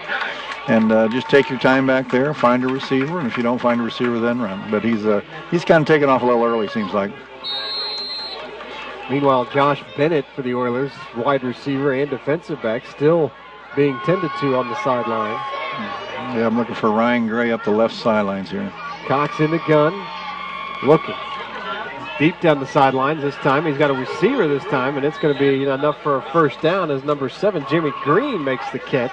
And he's down to the 25-yard line, 24-yard line. Should be enough for a Paisaw Bird first down. Good throw and catch that time. Yeah, good route that time by Jimmy Green. He looked like he was going to fly all the way down the field and did a nice comeback route, and good timing by Gray that time, or by Cox that time, to get him the ball, and that's a nice play. Cox this time back in the I formation with his running backs behind him. It's Gray this time off left tackle, and not much there. He's going to have about 4 on the play as it ends up down near the 20-yard line. 2nd and 6. So 2nd and 6. That's a nice 4-yard gain over the left side, and seems like the Paisaw Birds running over that right side over Cody Willard, who's a great big offensive tackle, is most of their success tonight. Again, a play though that she'll gladly take on first down. Cox back in the shotgun this time, and looking to throw. And swinging it out, and that's going to be nearly intercepted and now caught. Tharp had it in his hands. It comes into the receiver, Holiday's hands, and he's into the end zone. for a 20-yard touchdown play. Looked like it was going to be maybe 6 for the Oilers. Oh, yeah, touchdown the other way. For the Piasaw Birds. Looked like touchdown the other way, and it went through his hands, and that was good concentration by Rich that time because it went through the Oilers' hands, and they lost their touchdown. He ran it in 20 yards for a touchdown, and as quick as that is, it's 14-0 Piasaw Birds, and that was a lucky one. That was a long throw out to the sideline that time by Ryan Cox, and it could have been picked off. So a 20-yard touchdown pass is what it turns into, and now the Piasaw Birds going for 2 again. Cox rolling to his right, throwing incomplete. And that one intended for Seth Rich falls incomplete. So with 3:16 left to go in the first half, Piasaw Birds leading the Oilers 14-0. You're listening to Z1570 Radio Sports. When you use Tycon Builders for any project, no matter how big or small, they don't decide when the job is finished, you do. They won't even accept final payment for your project until you're 100% satisfied. Tycon Builders is a locally owned and operated company, so when they work on a home, they're working on the home of a neighbor, and they want to make sure their neighbors are happy. For home improvements, small or large, call Tycon Builders for a free estimate. 465-7335. Tycon Builders. Cross the bridge to quality. Make life easy for yourself at the United Methodist Village. With no more stairs and no more home upkeep in a spacious apartment or villa home, with no upfront endowment and just one monthly fee, you stay in control of your finances. Now that's easy and smart. Countryside living that is fun, neighborly, and only minutes from the Clark Bridge. The United Methodist Village, where living is easy. I only wish I'd have moved here sooner. A pair of 20-yard Ryan Cox touchdown passes, giving the Piasaw Birds a 14-0 lead here in the first half over the Oilers. Just 3:16 left to go in the half. Oilers have one timeout as they'll get it back here on offense, and what a turning point that could be there. What looked like maybe a possible interception and touchdown for Kevin Tharp turns into a touchdown for the Piasaw Birds and a 14-0 lead. Yeah, it's almost like the Piasaw Birds were upset that they didn't get an interception and they forgot to tackle that time as the Piasaw Birds got into the end zone from a deflated crowd here at Wood River Stadium. 22, Jordan Orban set to kick it off for the Piasaw Birds. Low, short kick, fielded by Tharp at the 20. To the 25, cuts it back there, and he's going to be swarmed under by the Piasaw Birds at the 25-yard line. The Oilers will start there on offense. Good job that time by Tharp let it bounce, but he had a good bounce and picked it up, ran up to the 25-yard line and stopped, and that's where the Piasaw Birds swarmed him and made the tackle, as it'll be 1st and 10 for the Oilers with only 3:09 left in this second quarter. Well, they'll spot it up at the 27. Oilers have got to do a better job on first down. They've had some penalties on first down and loss of yardage on first down, and they have been in a lot of 2nd and 13, 2nd and 15 situations. And that last series, they fumbled on 1st and 2nd down, so they've got to take care of the ball and no penalties. Now they're short a man out there, so Coach Haspin's yelling. Tyler Ash in for Josh Bennett at wide receiver. Ragusa in the shotgun and looking to his right all the way. Now comes back to his left. Now the pocket collapses and he's going to be sacked. Breaks a tackle though. To the 20, cuts it back there and brought down from behind. Still going to be a sack. A loss of about 3 on the play. Did a good job that time getting away from the Piasaw Bird rush, but rolled out to his left and maybe should have looked downfield because there wasn't a whole lot of running room that time. And just like Piasaw Birds on the other end, he's got to keep looking down the field a little longer. Well, it's another loss of yardage on first down. It's 2nd and 13 for the Oilers. After a loss of 3, Ragusa in the shotgun. Looks to his right this time, looking for Hall, and that's overthrown.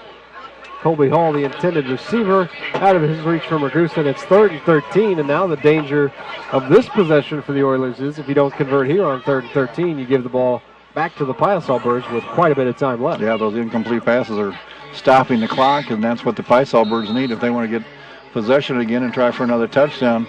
That time, number 35, Doug Sheets, had a nice blitz that time and made Ragusa throw it early. 2:22 on the clock, and Ragusa in the gun. And looking to his right into the flat, he's got Tharp to the 25, cuts it back and looking for room. Now cuts it all the way back 30 and out to the 34-yard line, 33-yard line. And brought down there short of the first down.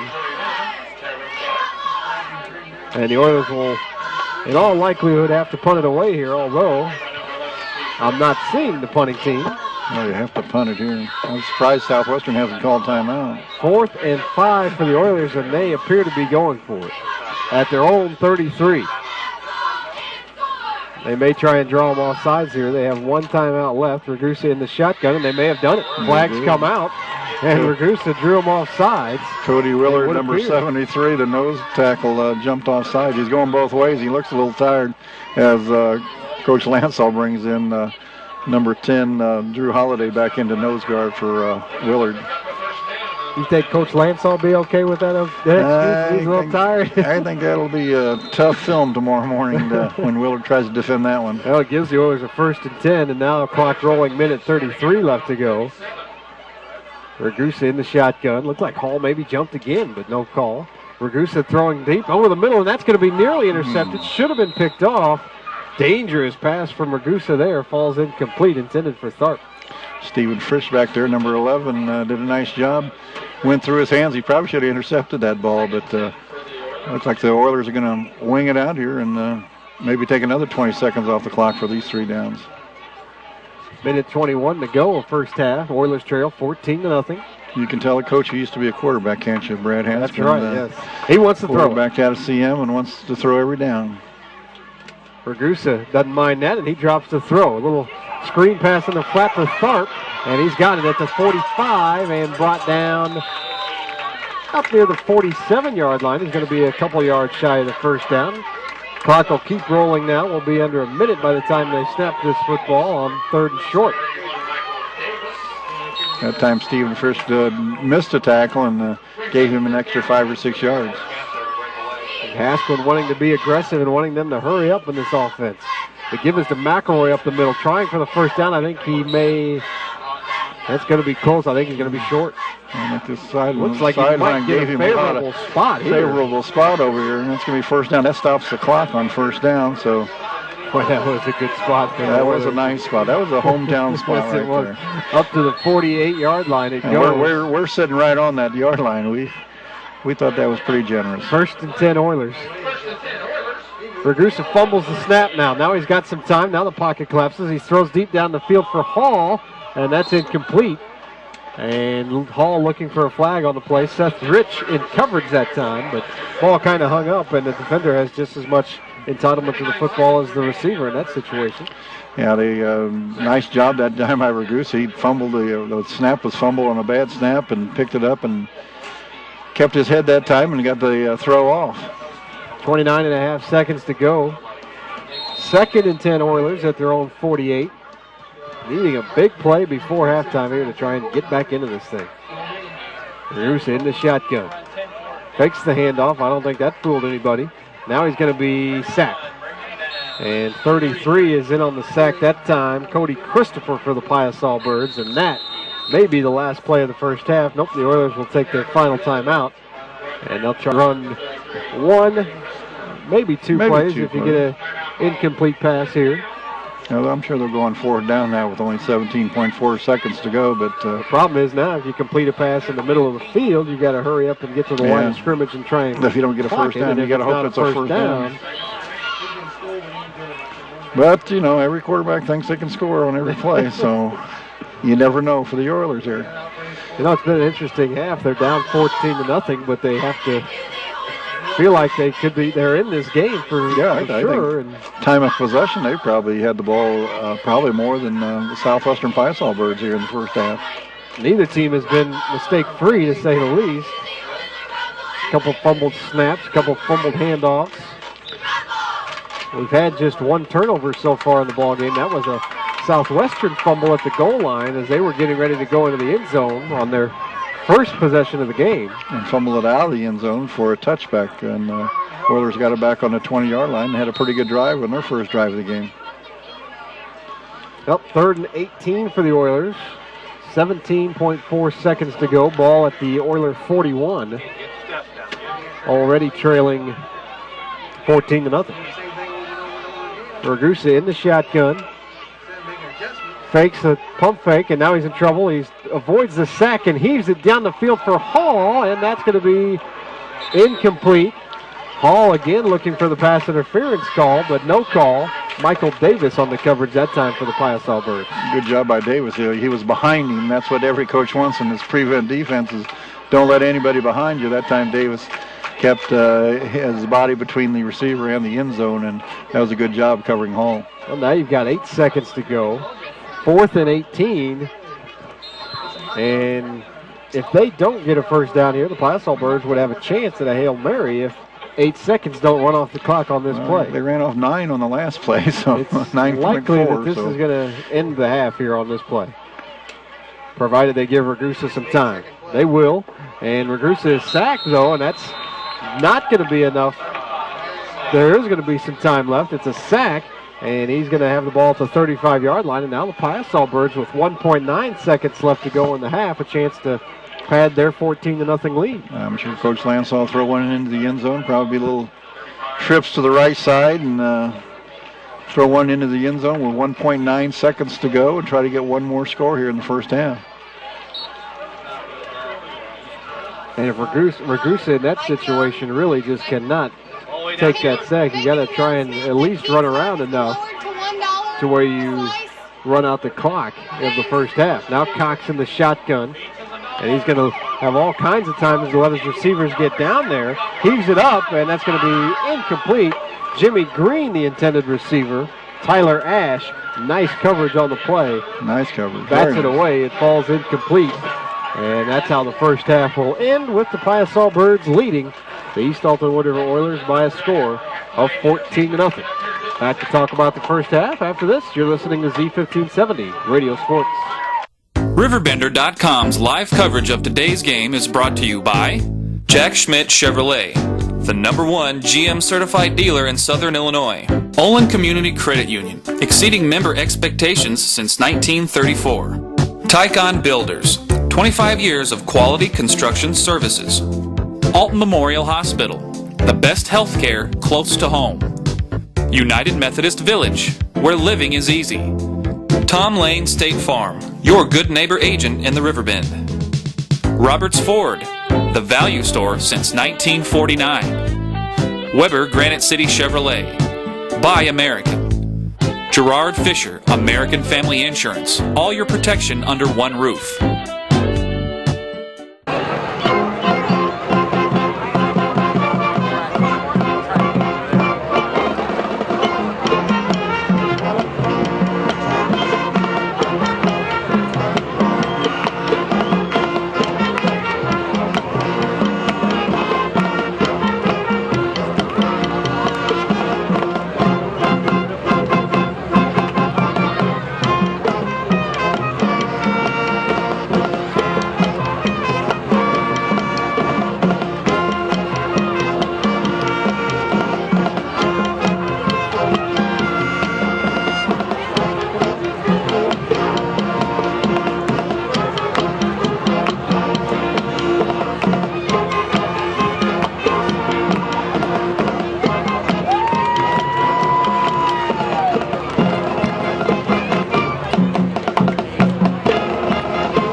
Ladies and gentlemen, we was announcing the Oilerettes Pom-Pom Clinic. If you're interested in participating in that, you can come up to the Scorers and Announcers Tower and pick up an application tonight. We've got them up here available for you. Just stop by and pick one up.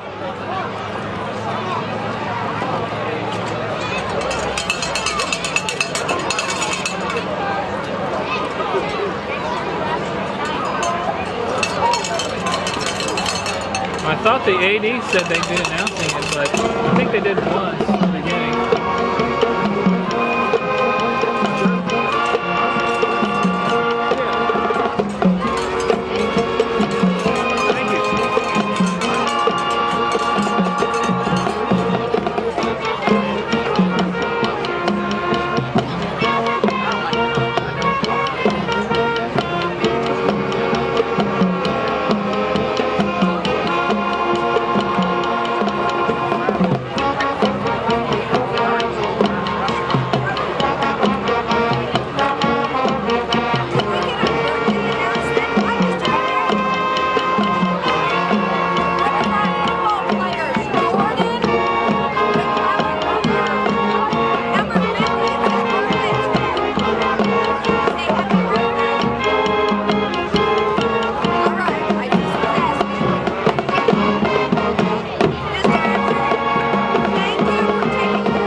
Football fans, we want to recognize a couple outstanding players from this last week's games. East Alton Wood River Oilers defensive back Scott Gibbs was selected as Defensive Back of the Week by the Alton Knights of Columbus. Gibbs contributed with 11 tackles during the Oilers' last game against Litchfield. Also nominated by the Knights of Columbus, offensive back Kevin Tharp, defensive lineman Alex Harmon. Again, congratulations, Scott Gibbs, Kevin Tharp, and Alex Harmon.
Ladies and gentlemen, don't forget, we have concessions available. A brand new concession stand, newly remodeled down at the south end of the field.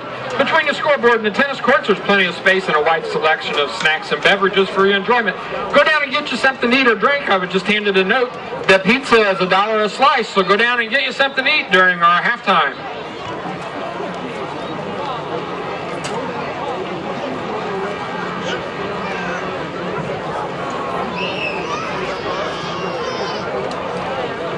of the coaches was going to try to get him something.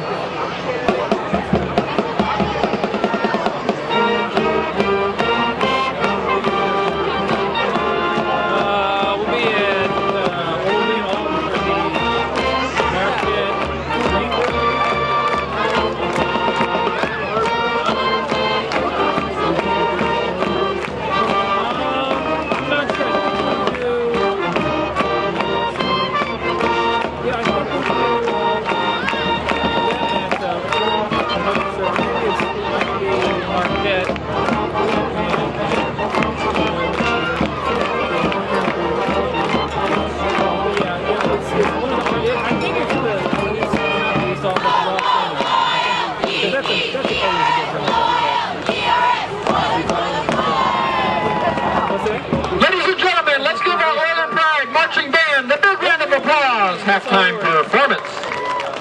We try to cover everybody at least once, you know.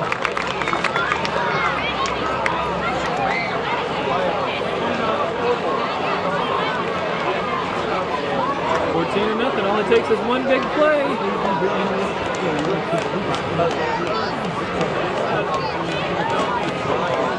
Yeah.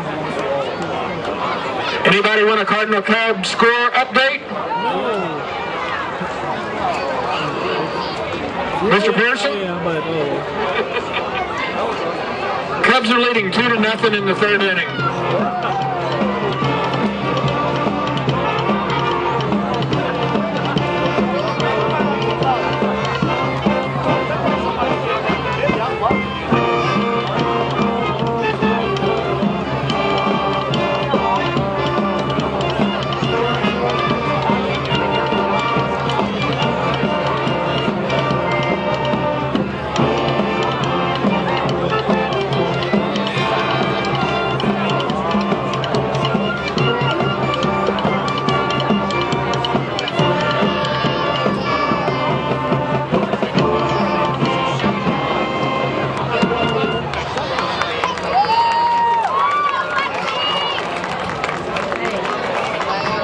Hi, George Weber.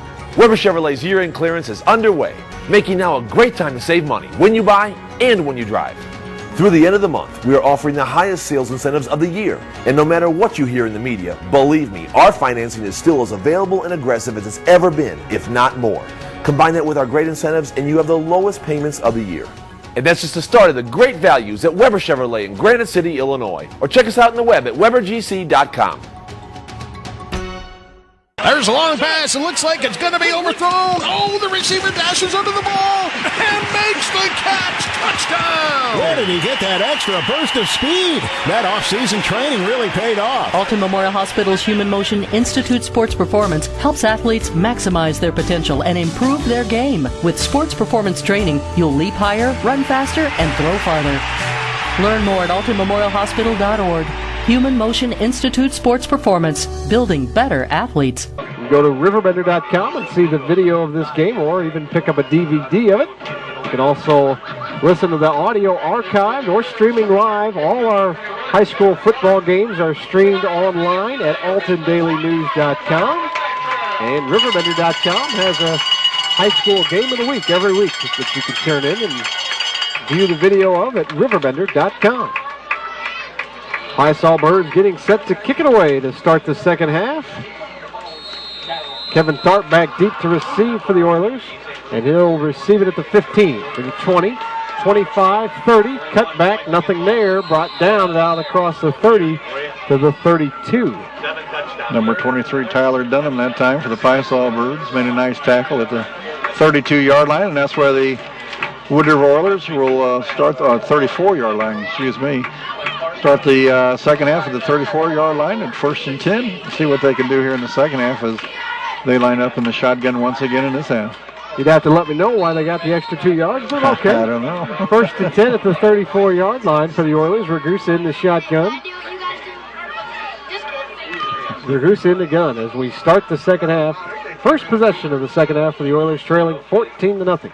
4 wide receivers set. McElroy next to him. He's going to get the carry.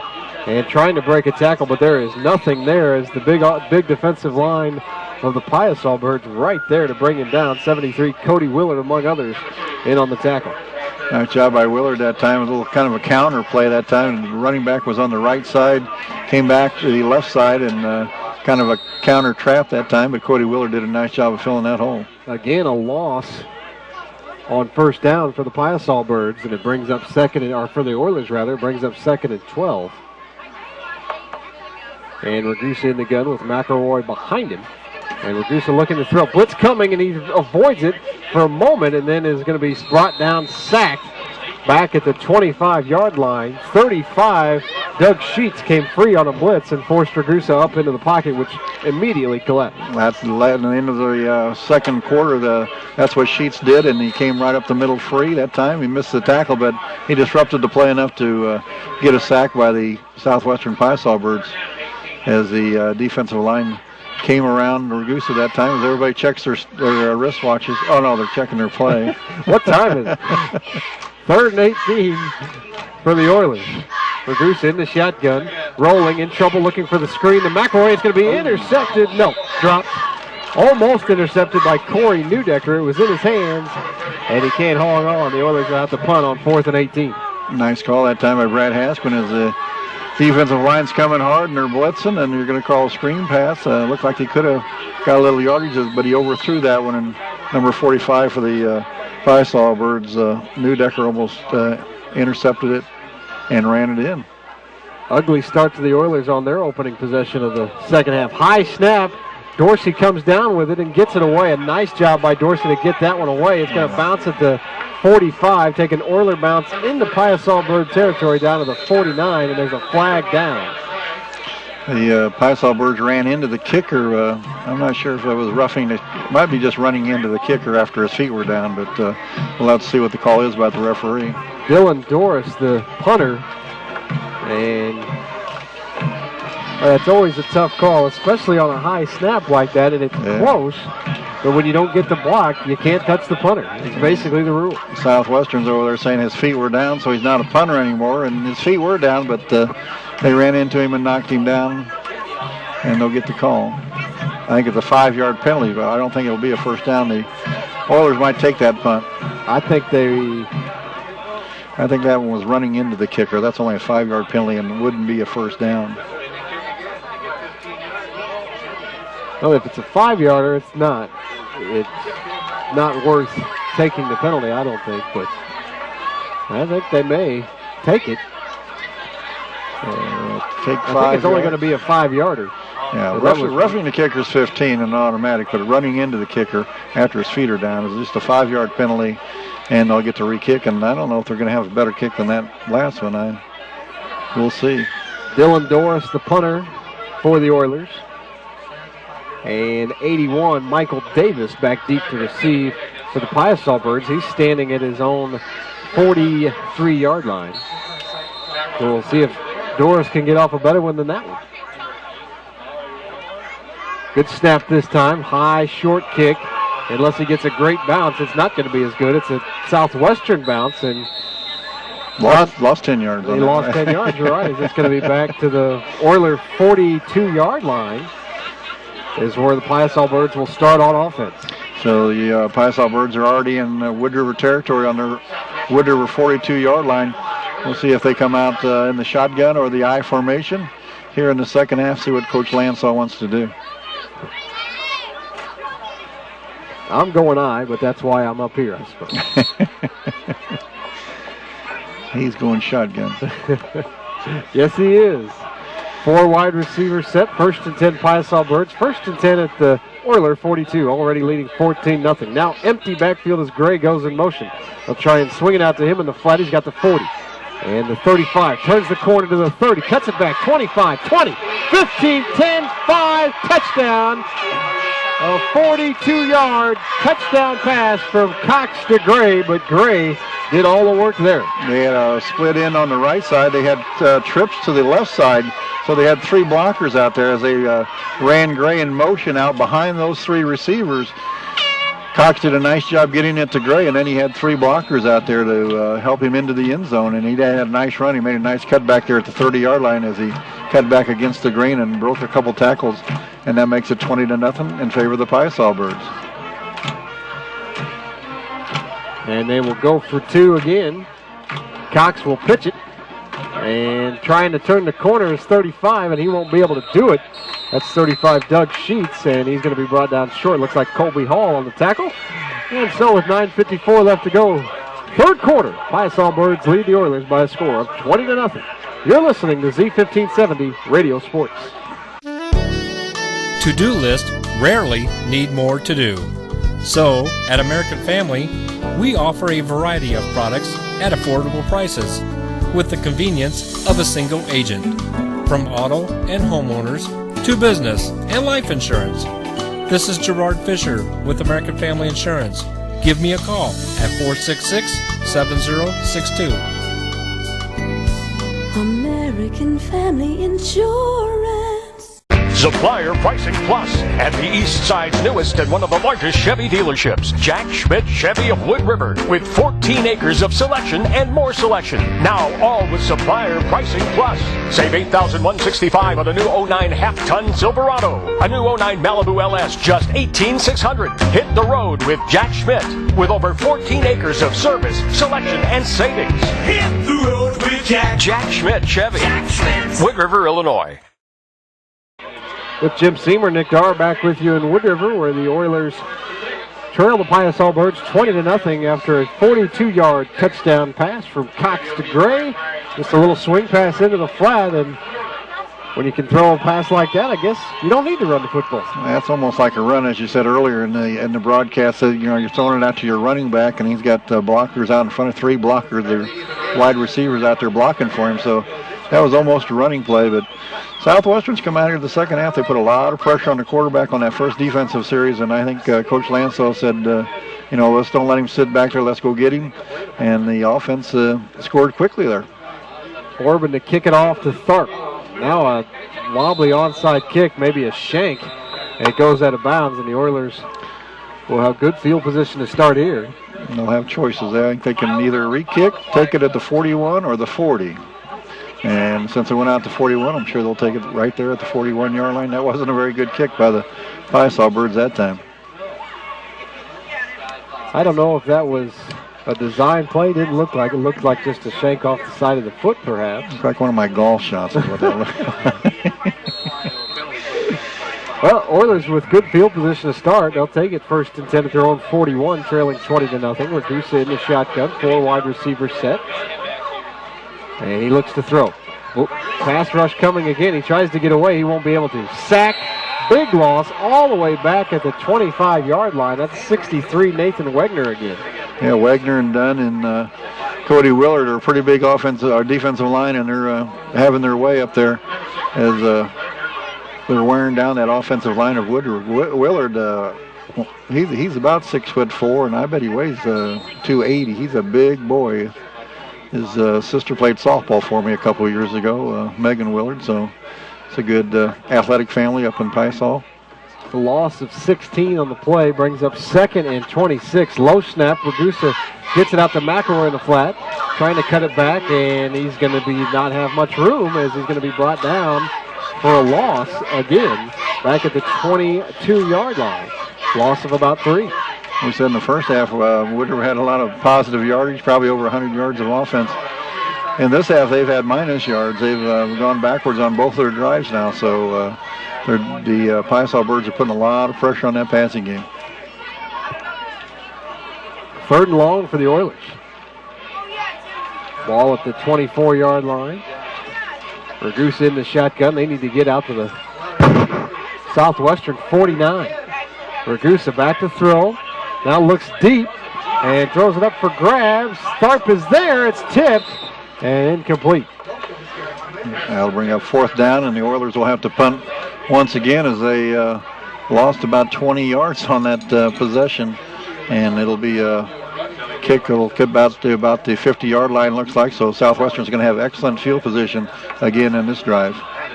Well, we talked about the game last week. The Oilers hung in 12-0 into the 3rd quarter, and then it got out of hand and in danger of happening again this week as they face 4th and 24 from their own 24.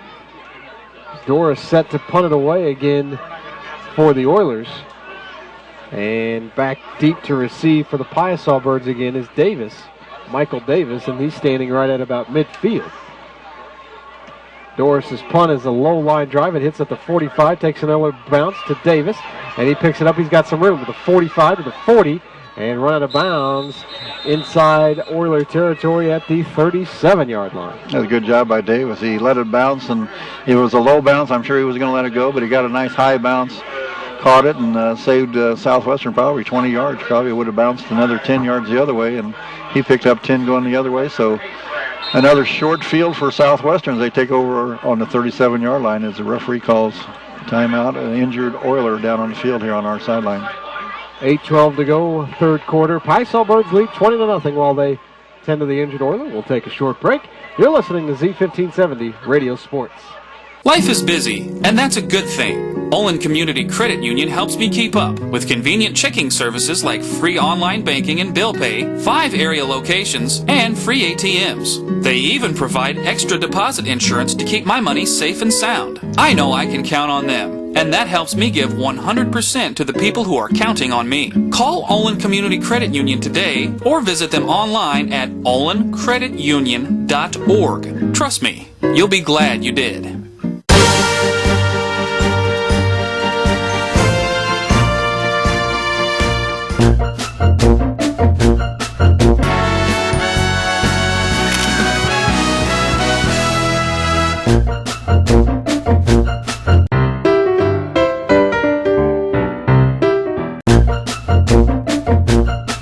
What do I have to do to sell you a car?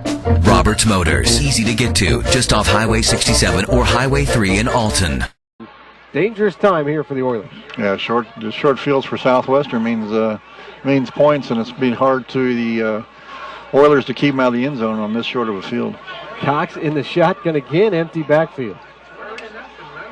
Cox throws it into the flat. It's caught at the 40, 35, 30, 25, 20, 15, 10 down the sidelines, and finally knocked out of bounds is 24, Connor Kessinger, but not before. Another big gain, and they're using that short passing game as their running game right now. Yeah, they are. They brought Gray over to this side and kind of gave the impression they were going to throw to this side, and Whitaker kind of overloaded on the left side. Nice job that time by the Piasaw Birds on that short passing game, and good blocking by the wide receivers downfield. It's a gain of 33 as he's all the way down to the Oiler 4. First and goal there. The Piasaw Birds have it. Now they go full house backfield. Gray and Sheets in the backfield, and Gray's going to get it. Right tackle, untouched into the end zone from 4 yards out, and with 7:42 left to go in the third, it's 26-0 Southwestern, and that was pretty easy. That was pretty easy. They've scored on, it's taken 3 plays to score two touchdowns here in the second half. As it looks easy right now for the Piasaw Birds as their short passing game is really getting a lot of yards. 4-yard touchdown run from Gray. That's his third touchdown of the night, and now, a shock, they will try an extra point. They're going to try to kick this one. Snap down, kick up, low kick. Whistle blows, and it's no good. Wide left as number 80, Jacob Giuliano, comes in to attempt the extra point. He doesn't get it, so with 7:42 left to go in the third, it remains Southwestern 26, East Alton Wood River nothing. You're listening to Z1570 Radio Sports. So we'll retire to the mountains. Oh, but I love the ocean. There are places you want to get to in life, like retirement. And now your State Farm agent can help guide you with the free State Farm Insurance and Financial Review to prioritize your needs and help you plan a roadmap for your financial future. Come on, nothing beats pine trees. Except for palm trees. Call and schedule yours today. Like a good neighbor, State Farm is there. Contact Tom Lane to lay out your roadmap to retirement today at 377-8912 across from Gino's 140 Club in Bethalto. When you use Tycon Builders for any project, no matter how big or small, they don't decide when the job is finished, you do. They won't even accept final payment for your project until you're 100% satisfied.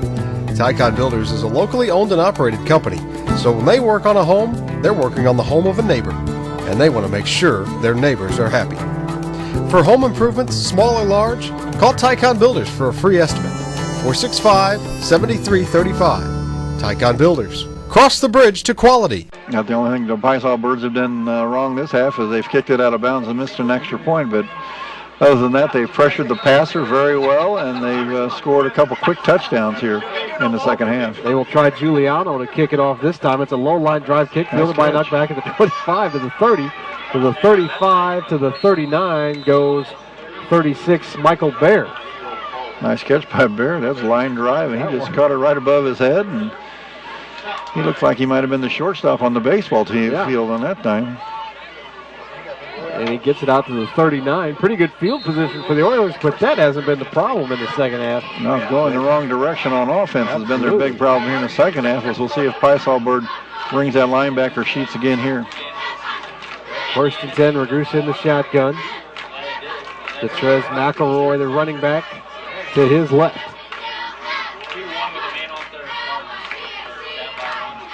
Going to hand off to McElroy right side, and again they'll lose yardage. To the 37.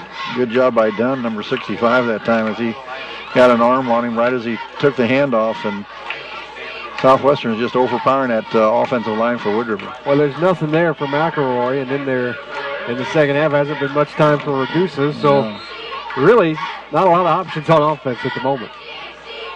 As Grace is going to come back into the game for the Oilers, so good to see him return. Bennett has not returned for the Oilers. He went out early in the first half, and he's got the pads off over on the sideline, so it looks like he will not return. Grace is back at the left guard. Ragusa in the gun, drops to throw, has a little time this time, and hits Hall to the 40, to the 45, and up near first down yardage, up to the 49. Should be enough for an Oiler first down. Good play that time by Wood River. They lined Hall up on the right side, and he drug all the way across Ragusa with enough time to let him come all the way across the field, and he was open for a nice gain that time. It was going to be 1st and 10 for the Oilers on the 50-yard line. A big key to that one, Ragusa with time to throw.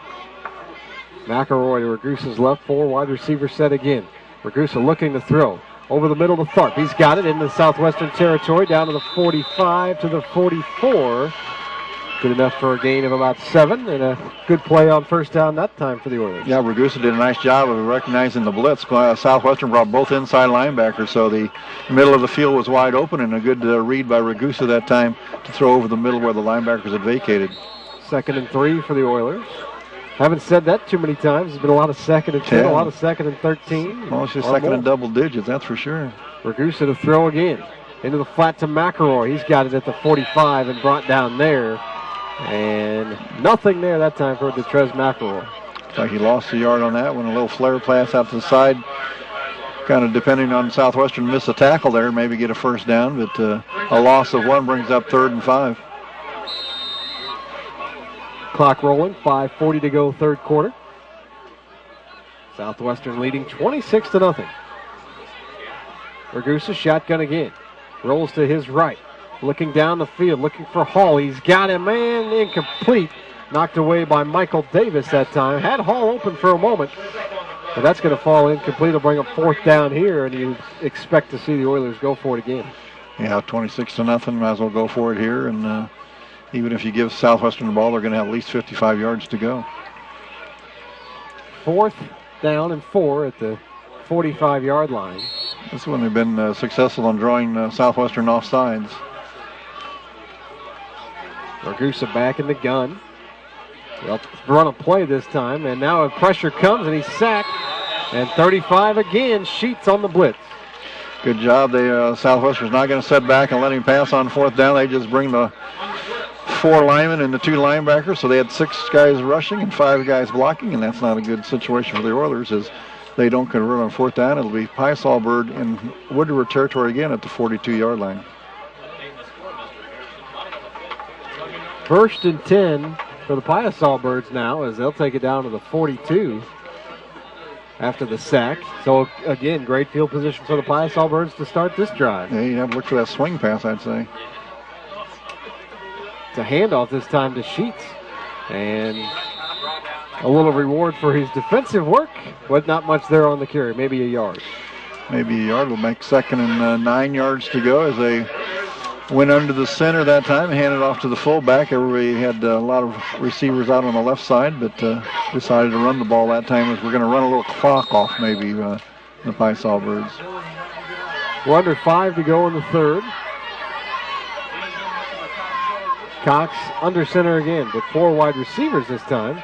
He wants to throw again, looking into the flat again. He's got a man. That's Davis to the 30, to the 25, breaks a tackle, down to the 20, and inside the 20 goes 81, Michael Davis. Another big game for the Piasol Birds. You got trips out there on the left side, and Woodard was having trouble covering all of them, and Davis did a little comeback route that time. He was wide open, made a nice run, broke a couple tackles. It'll be a first down for the Piasol Birds inside the 20-yard line, so they're in the red zone now. 1st and 10 at the 19 for the Piasol Birds. We'll see if Cox is under center again this time. He will be with 4 wide receivers again. Sheets, the running back, in the backfield. Trips to the left. And this time the handoff on the end around to Gray, and he's got it down to the 10, close to another Southwestern first down. Yeah, nice little counter play that time to Gray. They all the motion was going to the left side. He came back on a counter trap kind of play on the right side, and a nice gain. Down to the 10. Going to bring up second and about a yard or two. And Cox will come up under center again. This time, I formation, 2 tight end set.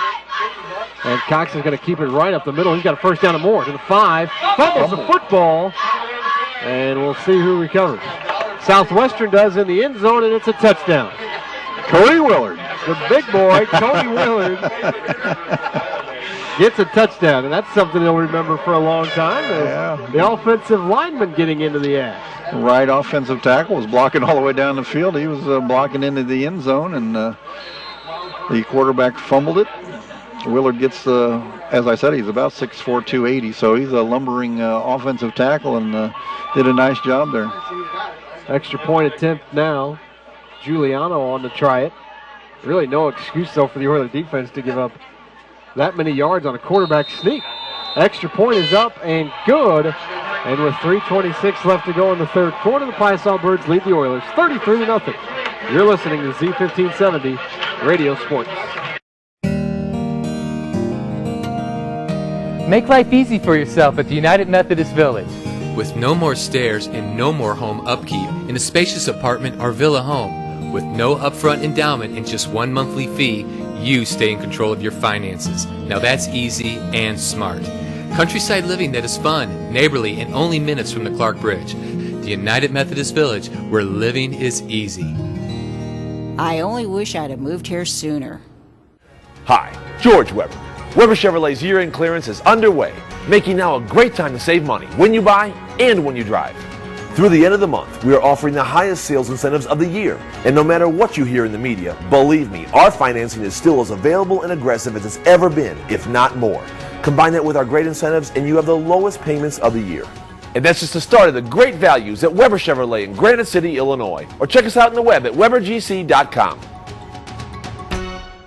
Piasol Birds now commanding lead 33-0 over the Oilers. 14-0 game at halftime, but the Piasol Birds have dominated this third quarter. Dominated this first 8.5 minutes in this third quarter and have come out an explosive offense, and that was just a quarterback sneak, and Ryan Cox fumbled it about the 1 yard line. Cody Willard covered it up. Giuliano made the extra point, so we'll see what Giuliano can do on this kickoff as he kicked the last one, kind of a line drive to number 36. Giuliano's kick is a high, short one, and going to take a Southwestern bounce at the 20, fielded by Tharp there to the 25, up to the 30, and run out of bounds by the Piasol Birds on the near sideline at about the 32-yard line. The Oilers will take over there on offense. Good job that time by the Piasol Birds. I thought that was going to go out of bounds. If it goes out of bounds, they'll get the ball on the 40-yard line, but it took a bounce and stayed in bounds, and good coverage by the Piasol Birds. It'll be Oiler ball at the 32-yard line. Never know which way that thing's going to bounce, and instead of heading to the sidelines, it bounced back towards the middle of the field. Cost the Oilers about 8 yards that time. Ragusa in the gun, 4 wide receivers set. McElroy next to him. He'll get the football. And again, not much there. And out to the 34-yard line he'll go, a gain of a yard or two maybe. Good job that time by the offensive line. They had a little bit of a hole there, but not much, and at least they have positive gain there on the first down. You know, the no-huddle offense and the throwing the ball is real nice, but when you get behind and the clock hasn't ran much, it just gives the other team a lot more offensive play. So we'll see how Coach Haskell wants to run this late in the second half. Ragusa in the gun is going to pitch to McElroy, running right side, looking for room, makes a cutback, and he's out to the 35, and again, maybe a gain of a yard. He'll bring up third and about 7. That time was just a little toss sweep that time as they pulled the guard out there. Looked like Grace was out there maybe, and lead blocking, so it'll be third down and 8 yards to go for the Oilers as we probably look for a pass on this one. Ragusa back in the gun again, 4 wide receivers set. Number 10, Cody Engler comes into the ball game. And the ball is hit, thrown out to Tharp. He's got the reception out to the 40 and still fighting for yards, but going to be run out of bounds shy of the first down at about the 41. Going to be 4th and 1 maybe.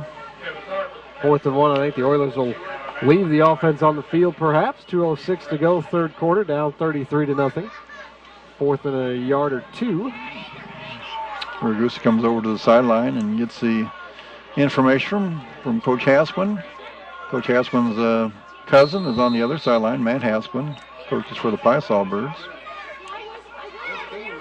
Ragusa in the shotgun on 4th and 1. Trying to draw the Piasol Birds off sides. This time they don't jump.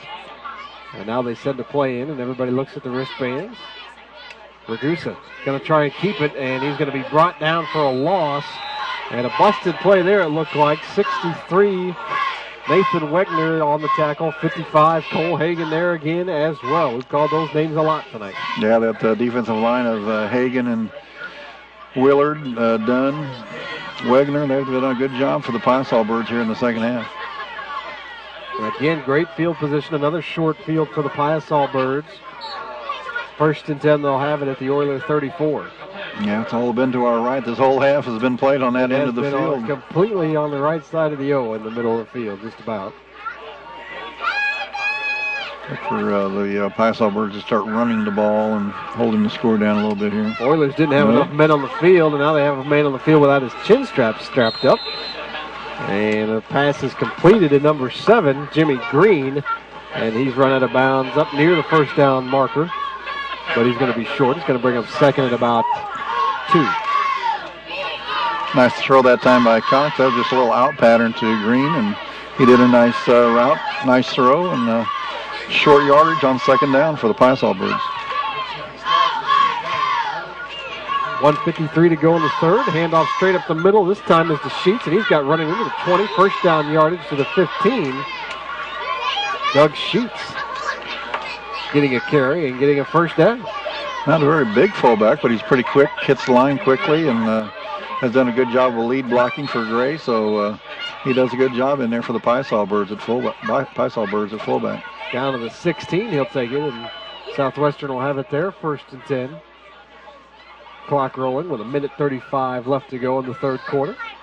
Birds come out in double tight wishbone, so they're going to run the ball.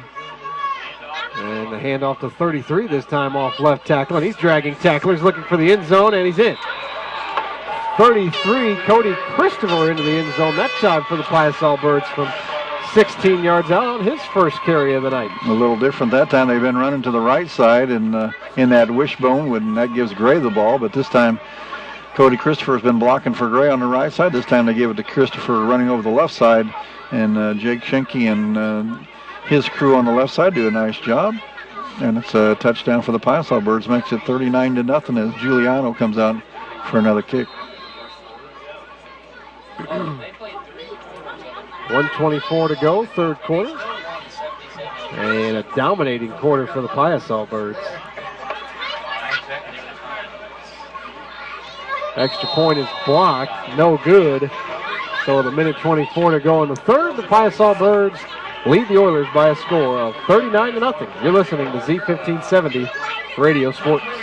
There's a long pass. It looks like it's going to be overthrown. Oh, the receiver dashes under the ball and makes the catch. Touchdown! Where did he get that extra burst of speed? That off-season training really paid off. Alton Memorial Hospital's Human Motion Institute Sports Performance helps athletes maximize their potential and improve their game. With sports performance training, you'll leap higher, run faster, and throw farther. Learn more at altonmemorialhospital.org. Human Motion Institute Sports Performance, building better athletes. The more your life changes, the more your insurance needs change. I'm Gerard Fisher of American Family Insurance. In just minutes, I can conduct a free personal insurance review to help you determine how much and what type of coverage is right for you, with no costly gaps or overlaps. Interested? Call me, Gerard Fisher of American Family Insurance, today at 466-7062. American Family Insurance. Dominating third quarter is 14-0 at halftime. With a minute 24 left to go in the third, it's 39-0. Yeah, it's been 25 quick points for the Piasol Birds in 10.5 minutes here as the Oilers are reeling, and I think they've got negative offensive yardage here in the second half, so they've got to figure out something on offense and stop the Piasol Birds on defense. Well, 6 touchdowns for the Piasol Birds tonight. Obviously none for the Oilers. Low line drive kick is going to head to the sidelines and go out of bounds. At about the 25-yard line, the Oilers will have it up at the 40. Oilers will be the Oiler ball at the 40-yard line. Actually, they haven't had bad field position because the kicks have been so short, but they just haven't made much yardage here in the second half. And they've turned it over on fourth down a couple times. They've had a couple short punts, which has allowed Southwestern to have short fields for the entire second half. And they've taken advantage of each one of those here in the second half. Southwestern has not turned the ball over and hasn't punted. It's at the 35-yard line, excuse me. They get the ball at the 35-yard line. It'll be first and down for the Oilers, and they're going to be going to shotgun once again as they look at their wristbands. And Coach Haskman's calling them from the sidelines. Still 35-yard line in high school. It's 40 in the pros these days. Ragusa in the gun, gives to McElroy for some running room this time to the 35, to the 40, 45, breaks the tackle midfield in the Southwestern territory at the 30, 25, 20, and knocked out of bounds at about the 17-yard line. A nice run from Detrez McElroy there. A lot of subs in there for Southwestern. It was a little easier that time running over that right side because Chris Dunn and Wegner and Willard were out of that lineup for the Piasol Birds. That was a great run that time by McElroy. Showed some burst there and takes it down the far sideline. And McElroy gets the carry again. This time not much there, maybe a yard. That time was tackled by number, who is that, 12? 32. 32 is Chris Nunn. Chris Nunn. He's in there. He's the substitute linebacker for Southwestern as they've got a few subs into their lineup here at the up by 39 points. Could be the final play of the third quarter here. We'll see as we're under 35 to go. Ragusa's in the gun, though. He's looking to throw. Into the flat, and the man has got it. And that's number 10, and he'll take it down to about the 12-yard line for Cody England.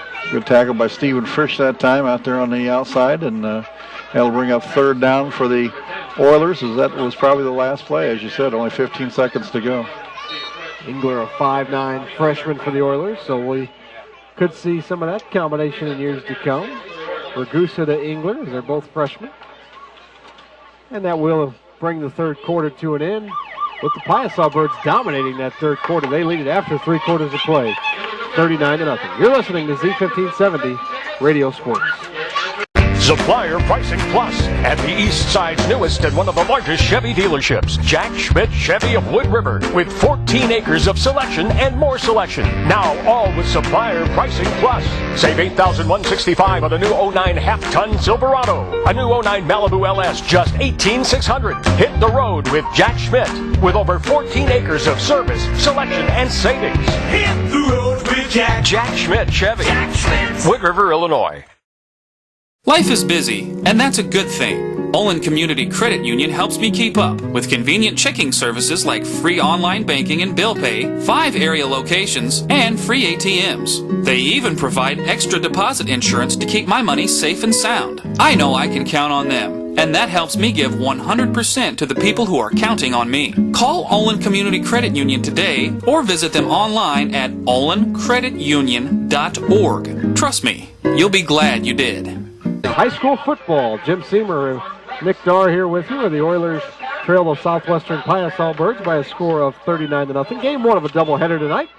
Belleville East will be at Alton in Game 2 of our doubleheader this evening. And the Oilers have it 3rd down and 6 at the Southwestern 13. Ragusa in the shotgun is going to turn and hand it to McElroy, and he tries to break a tackle. Won't be able to do it, though. He's going to be brought down. Again, it's 32. Chris Nunn on the tackle. Good job by Chris Nunn that time. That was one of the best form tackles we've seen all night, and kind of stood McElroy up, who's a good running back, and put him right on his behind that time. McElroy, a senior, is a pretty good running back. 4th down and 6. The Oilers will go for it here. Ragusa looking to throw. Rolling to his right. Throws it back across the middle, and a great play. That ball intended for Colby Hall, but a nice play there by Michael Davis to knock it away. And the Oilers will turn it over on downs. So they had one nice run. McElroy had a nice run to set up a first down inside the 20-yard line, but they can't convert, and we'll see how Southwestern does with a long field this time. They've got a long ways to go as they're 87 yards from the end zone and up 39-0 here with 11:27 to go in the last quarter.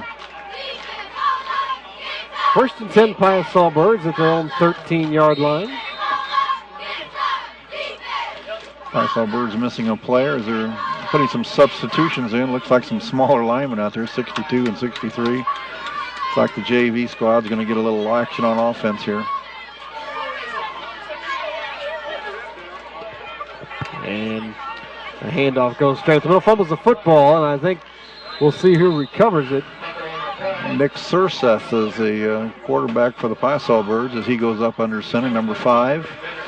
And had a little trouble with the first snap that he took in his varsity game here. Piasol Birds recover. I'm glad you said that name before I had to.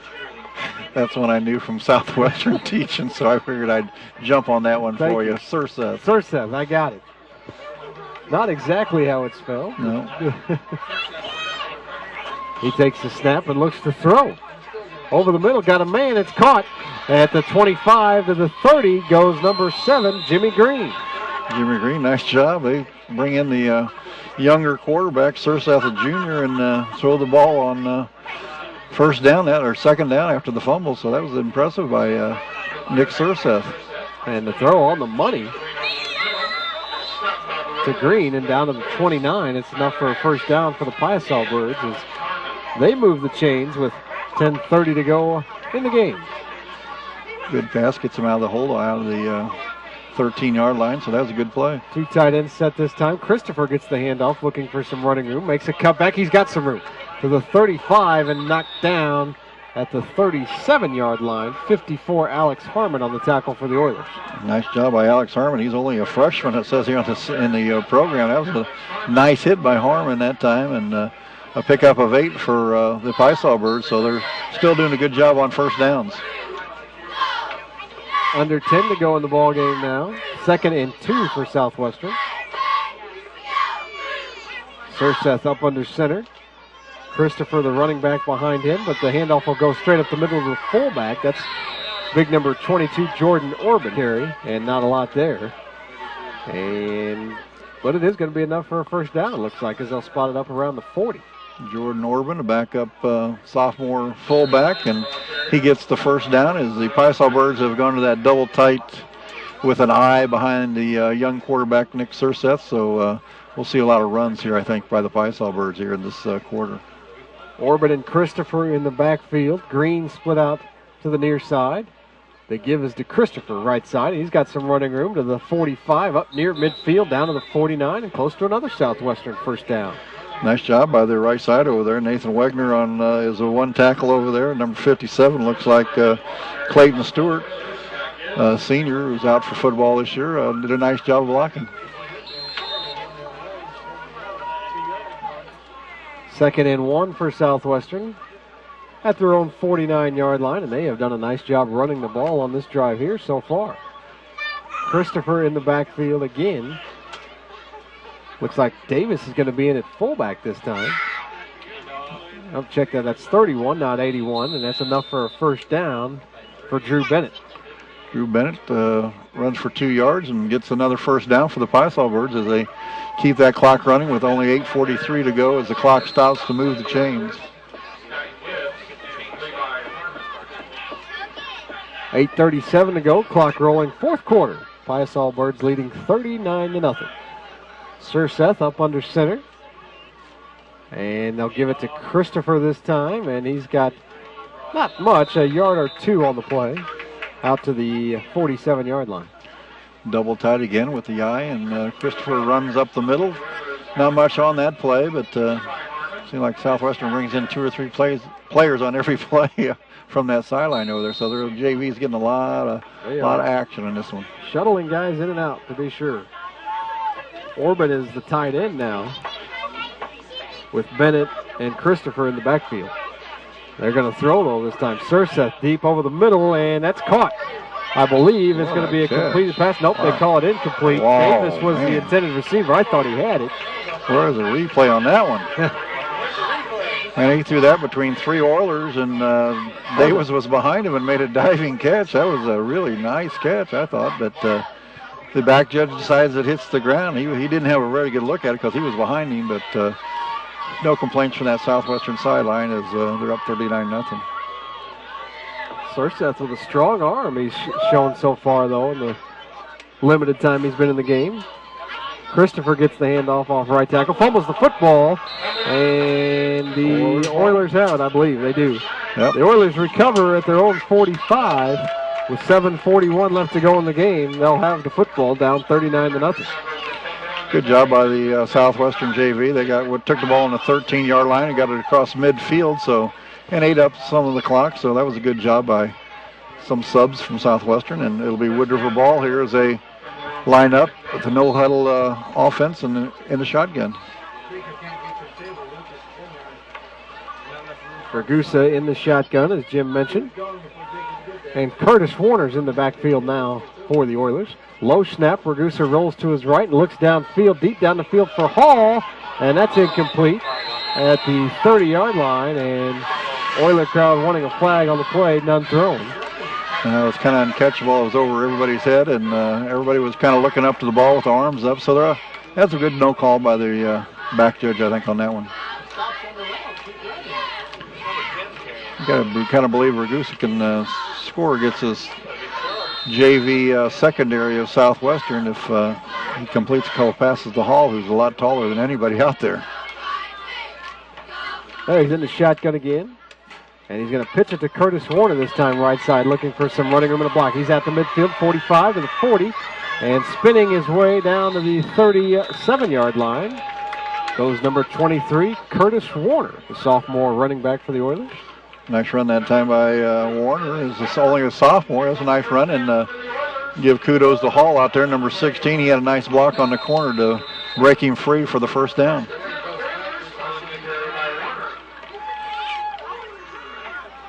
Ragusa in the gun. Warner next to him again. Looked like the Oilers maybe took off early again. No call. Ragusa looking deep for Tharp down the sideline. Had him 10-5. He's got it and he's in. Bobbled and caught by Kevin Tharp. And he comes down with it and takes it into the end zone from 37 yards out. Nice throw that time by Ragusa. He threw that a long ways, and I thought Tharp was going to fumble it and miss it, but he bobbled it, came back to him, and they dove in for the score. And makes it 39-6, and Wood River will line up for a 2-point conversion.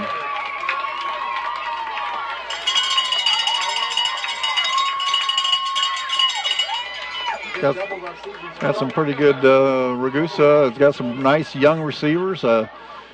McElroy's a senior, but all the rest of the receivers are underclassmen. So Ragusa over the middle, almost intercepted, dropped by 32 Chris Nunn. Wouldn't have mattered anyway. But with 7:05 left to go, the Oilers on the board for the second time this season. They now trail the Piasol Birds 39-6. You're listening to Z1570 Radio Sports. With Jim Seymour, Nick Darr back with you in Wood River. The Oilers on the board into the end zone for the second time this season. They now trail the Piasol Birds 39-6. And getting set to kick off are the Oilers. Nice series that time by Wood River. They had a couple of nice runs. Warner had a nice run for the first down, and Ragusa had a nice throw to Tharp for the touchdown. So a little bit of offense for Wood River on that series. And the Oilers getting set to kick it away here. 59, Jeremy Cook on the kick for the Oilers. Freshman kicker for the Oilers. They got a lot of underclassmen on this team, so getting a lot of good experience here in 2009. Looks like Christopher back deep to receive for the Piasol Birds. Standing at his own 15. Low line drive kick fielded by an up back at the 25 to the 30. To the 35. Looking for 40, 45 out to midfield. Goes 23, Tyler Dunham. Nice run back by Dunham. He took the ball and knew what to do with it. He ran straight ahead, didn't go side to side, and gets it out to the 50-yard line. It's nice to see over down here on the Wood River sidelines Travis Williams, who had a great career here for the Oilers and went up to the University of Illinois and had a good career up there. So it's good to see him come back and coach here at his alma mater. An assistant coach under Brad Hasquin this year. Another coach, Eric Dickerson, was a football player from Marquette, so a lot of local boys here coaching. If you haven't driven a Ford, drive one. You'll be surprised. Drive green in the 09 Ford Focus. All new design, up to 35 miles per gallon, and it talks. Drive smart in the 09 Fusion, a Consumer Digest Best Buy. Drive safe in the Ford Escape, equipped with roll stability control and Ford's personal safety system. Drive quality in the 09 Edge, voted the most appealing midsize CUV by J.D. Power. Come in today and drive one. Roberts Motors, easy to get to, just off Highway 67 or Highway 3 in Alton. Your kids now have kids of their own. I'm State Farm Agent Tom Lane. With just a simple gift, your grandchildren may experience a lifetime of life insurance. Give me a call at 377-8912 in Bethalto to discuss the many options that are available to provide your grandchildren with a gift of life. For great products and service that are available 7 days a week, 24 hours a day, call me, Tom Lane, at 377-8912. Like a good neighbor, State Farm is there. Piasol Birds, and the give is up the middle.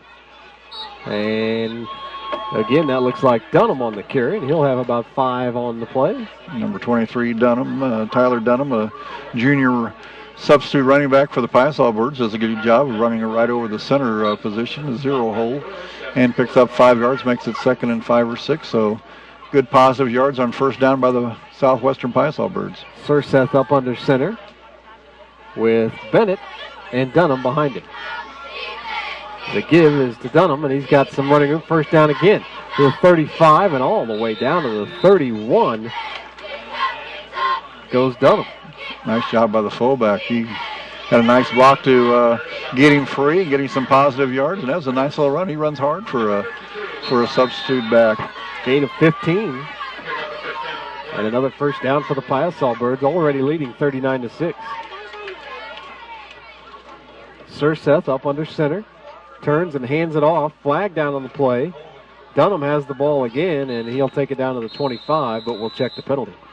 We'd have to guess umpire throwing that flag in there would have to be a holding call against Southwestern, which would move the Piasol Birds back 10 yards and make it 2nd and 19 or 20, depending where the hold was. Personal foul against the Oilers.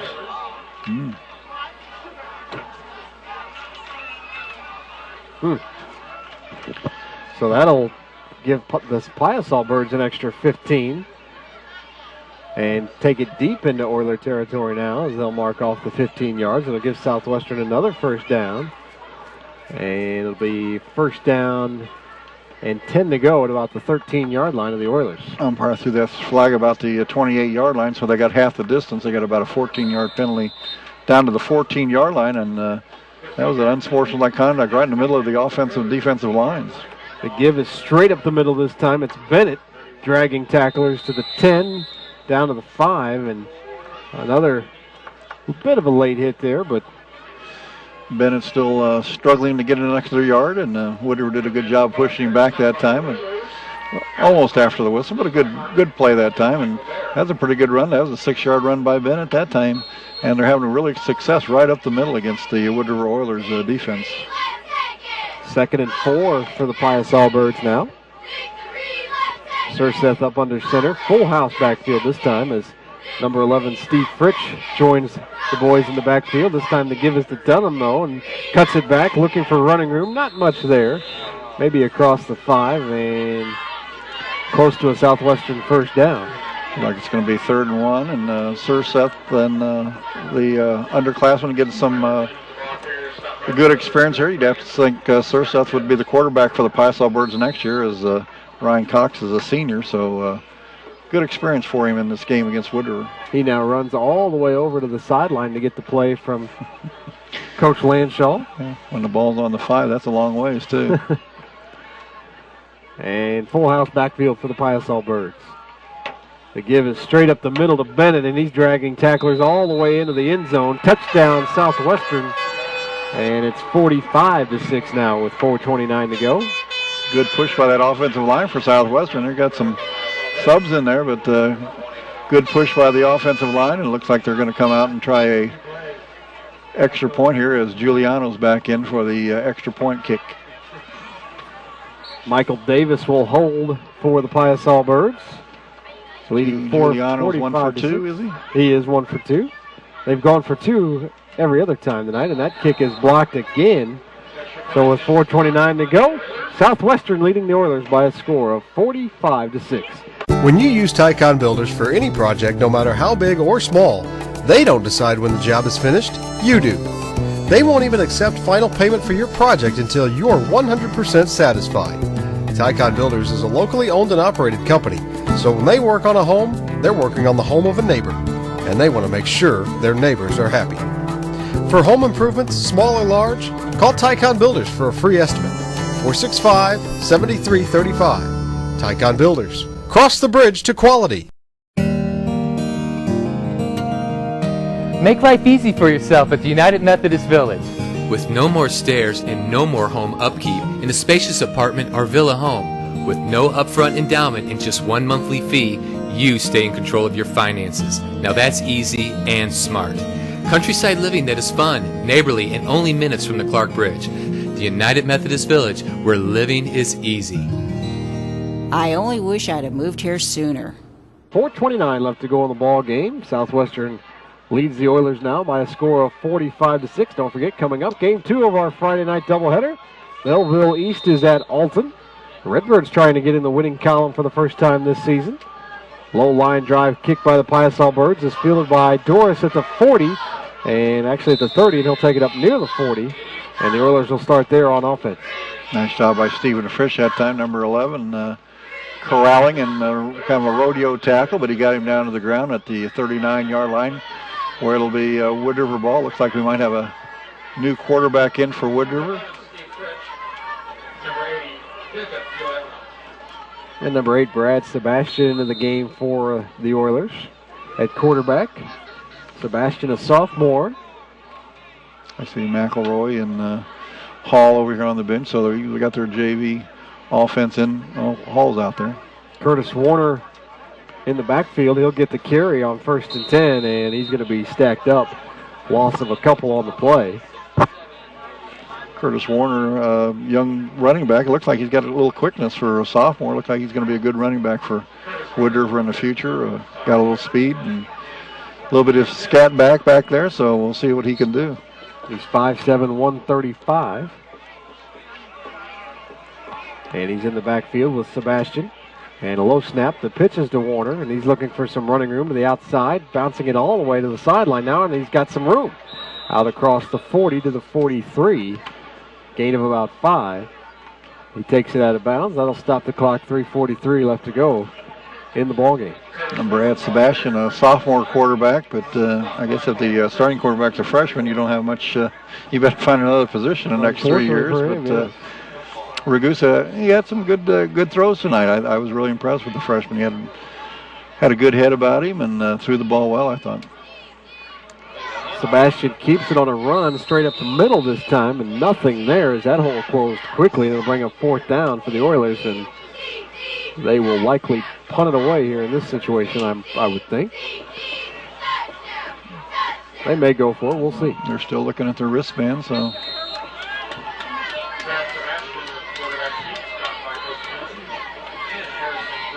And they are going to go for it on 4th and 7, down 45-6. At their own 42-yard line. Sebastian's going to turn and pitch it to Curtis Warner, and he's looking for a cutback hole. Won't find one. He's going to be brought down at about the 44. It's a gain of a couple, but not near the first down, and the Oilers will turn it over, and Southwestern will get the football back with 3 minutes to go and try and pick up a first down or two and run this clock out. Good job by Tyler Dunham that time. A pitch sweep, and they did a good job of covering that sweep, and it'll be a Southwestern ball on the 44-yard line, and we'll see what the JV offense for Piasol Birds can do on this series. Surseth, the junior in at quarterback for the Piasol Birds. As it looks like they're going to take a timeout as they have some personnel issues. Coach Lansall wasn't sure who he had in and calls a timeout. Everybody's glad to see that here at Memorial Stadium here in Wood River.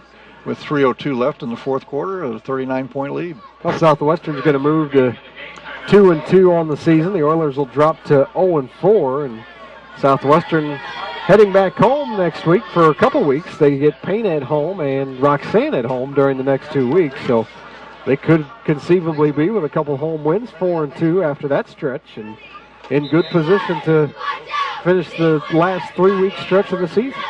They got some nice senior leadership. I mean, they got Ryan Cox and Ryan Gray, who are a couple of seniors, a quarterback and a running back. So they got some good senior leadership and got a pretty good offensive line. They got a big line that Willard, kind of the right tackle, kind of anchoring that offensive line. And I look for them to have some success and maybe make the playoffs. Surseth turns and gives it to Dunham, right tackle. Nothing there. Michael Bear in on the stop for the Oilers. Gain of a yard, maybe just back to the line of scrimmage. Looks like Southwestern wants to kind of run the ball out. They were in the wishbone, double tight wishbone that time, and just ran the double lead there. 2nd and 10. No gain on the play.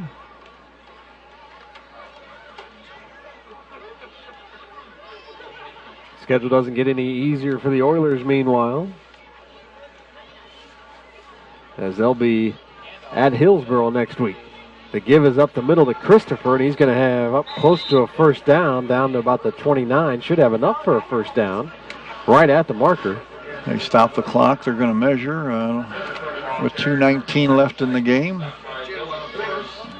I think I'd just give him the first down. I'm not sure anybody would object to giving them the first down. But and first down. They will give them the first down now. As we'll start the clock at 2:19. Southwestern comes up the line of scrimmage quickly. JV team looks anxious tonight.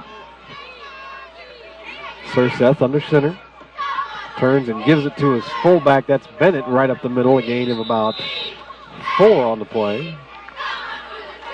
Like about 3 more plays, and this game will have ended here on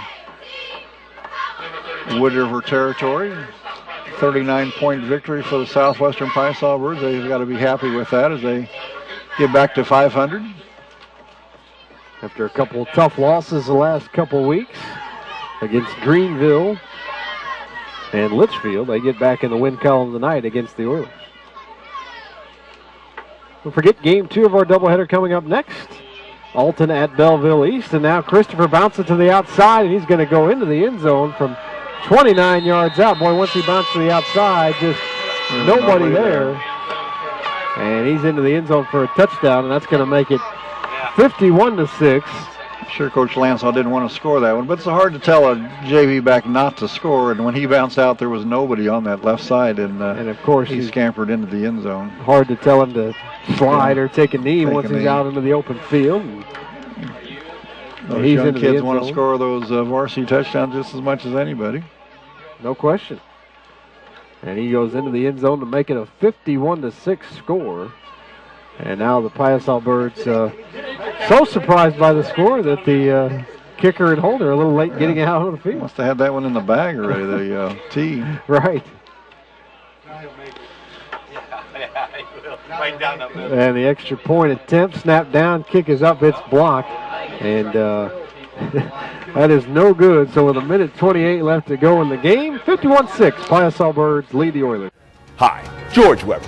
Weber Chevrolet's year-end clearance is underway, making now a great time to save money when you buy and when you drive. Through the end of the month, we are offering the highest sales incentives of the year. And no matter what you hear in the media, believe me, our financing is still as available and aggressive as it's ever been, if not more. Combine that with our great incentives and you have the lowest payments of the year. And that's just the start of the great values at Weber Chevrolet in Granite City, Illinois. Or check us out on the web at RiverBender.com. There's a long pass. It looks like it's going to be overthrown. Oh, the receiver dashes under the ball and makes the catch. Touchdown! Where did he get that extra burst of speed? That off-season training really paid off. Alton Memorial Hospital's Human Motion Institute Sports Performance helps athletes maximize their potential and improve their game. With sports performance training, you'll leap higher, run faster, and throw farther. Learn more at altonmemorialhospital.org. Human Motion Institute Sports Performance, building better athletes. Giuliano will kick off for the Piasaw Birds, and we'll see what Wood River can do in the last minute 28. Piasaw Birds had several chances, 3 chances, I believe, to extend the lead to 40 and missed extra points. And Doris will receive the kick at the 40 and take it up to the 43, and clock won't stop as he goes out of bounds. And Oilers won't have much time here to work with.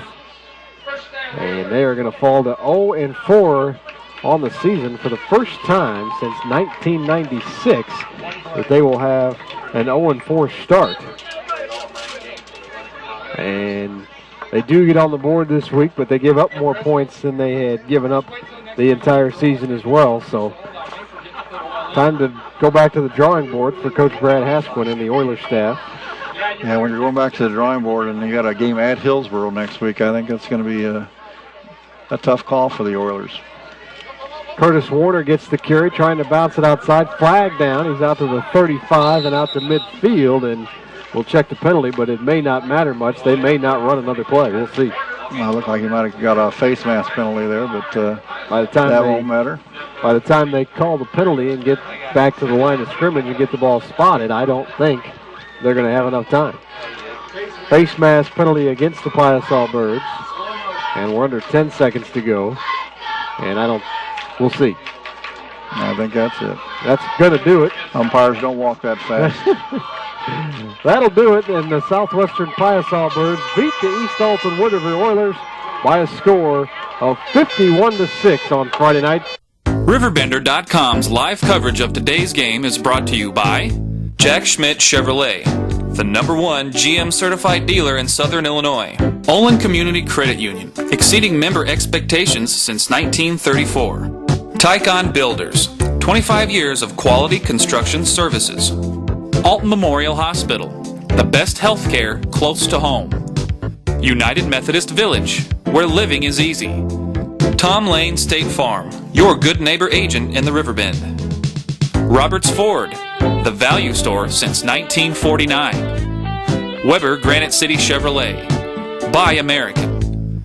Gerard Fisher, American Family Insurance, all your protection under one roof.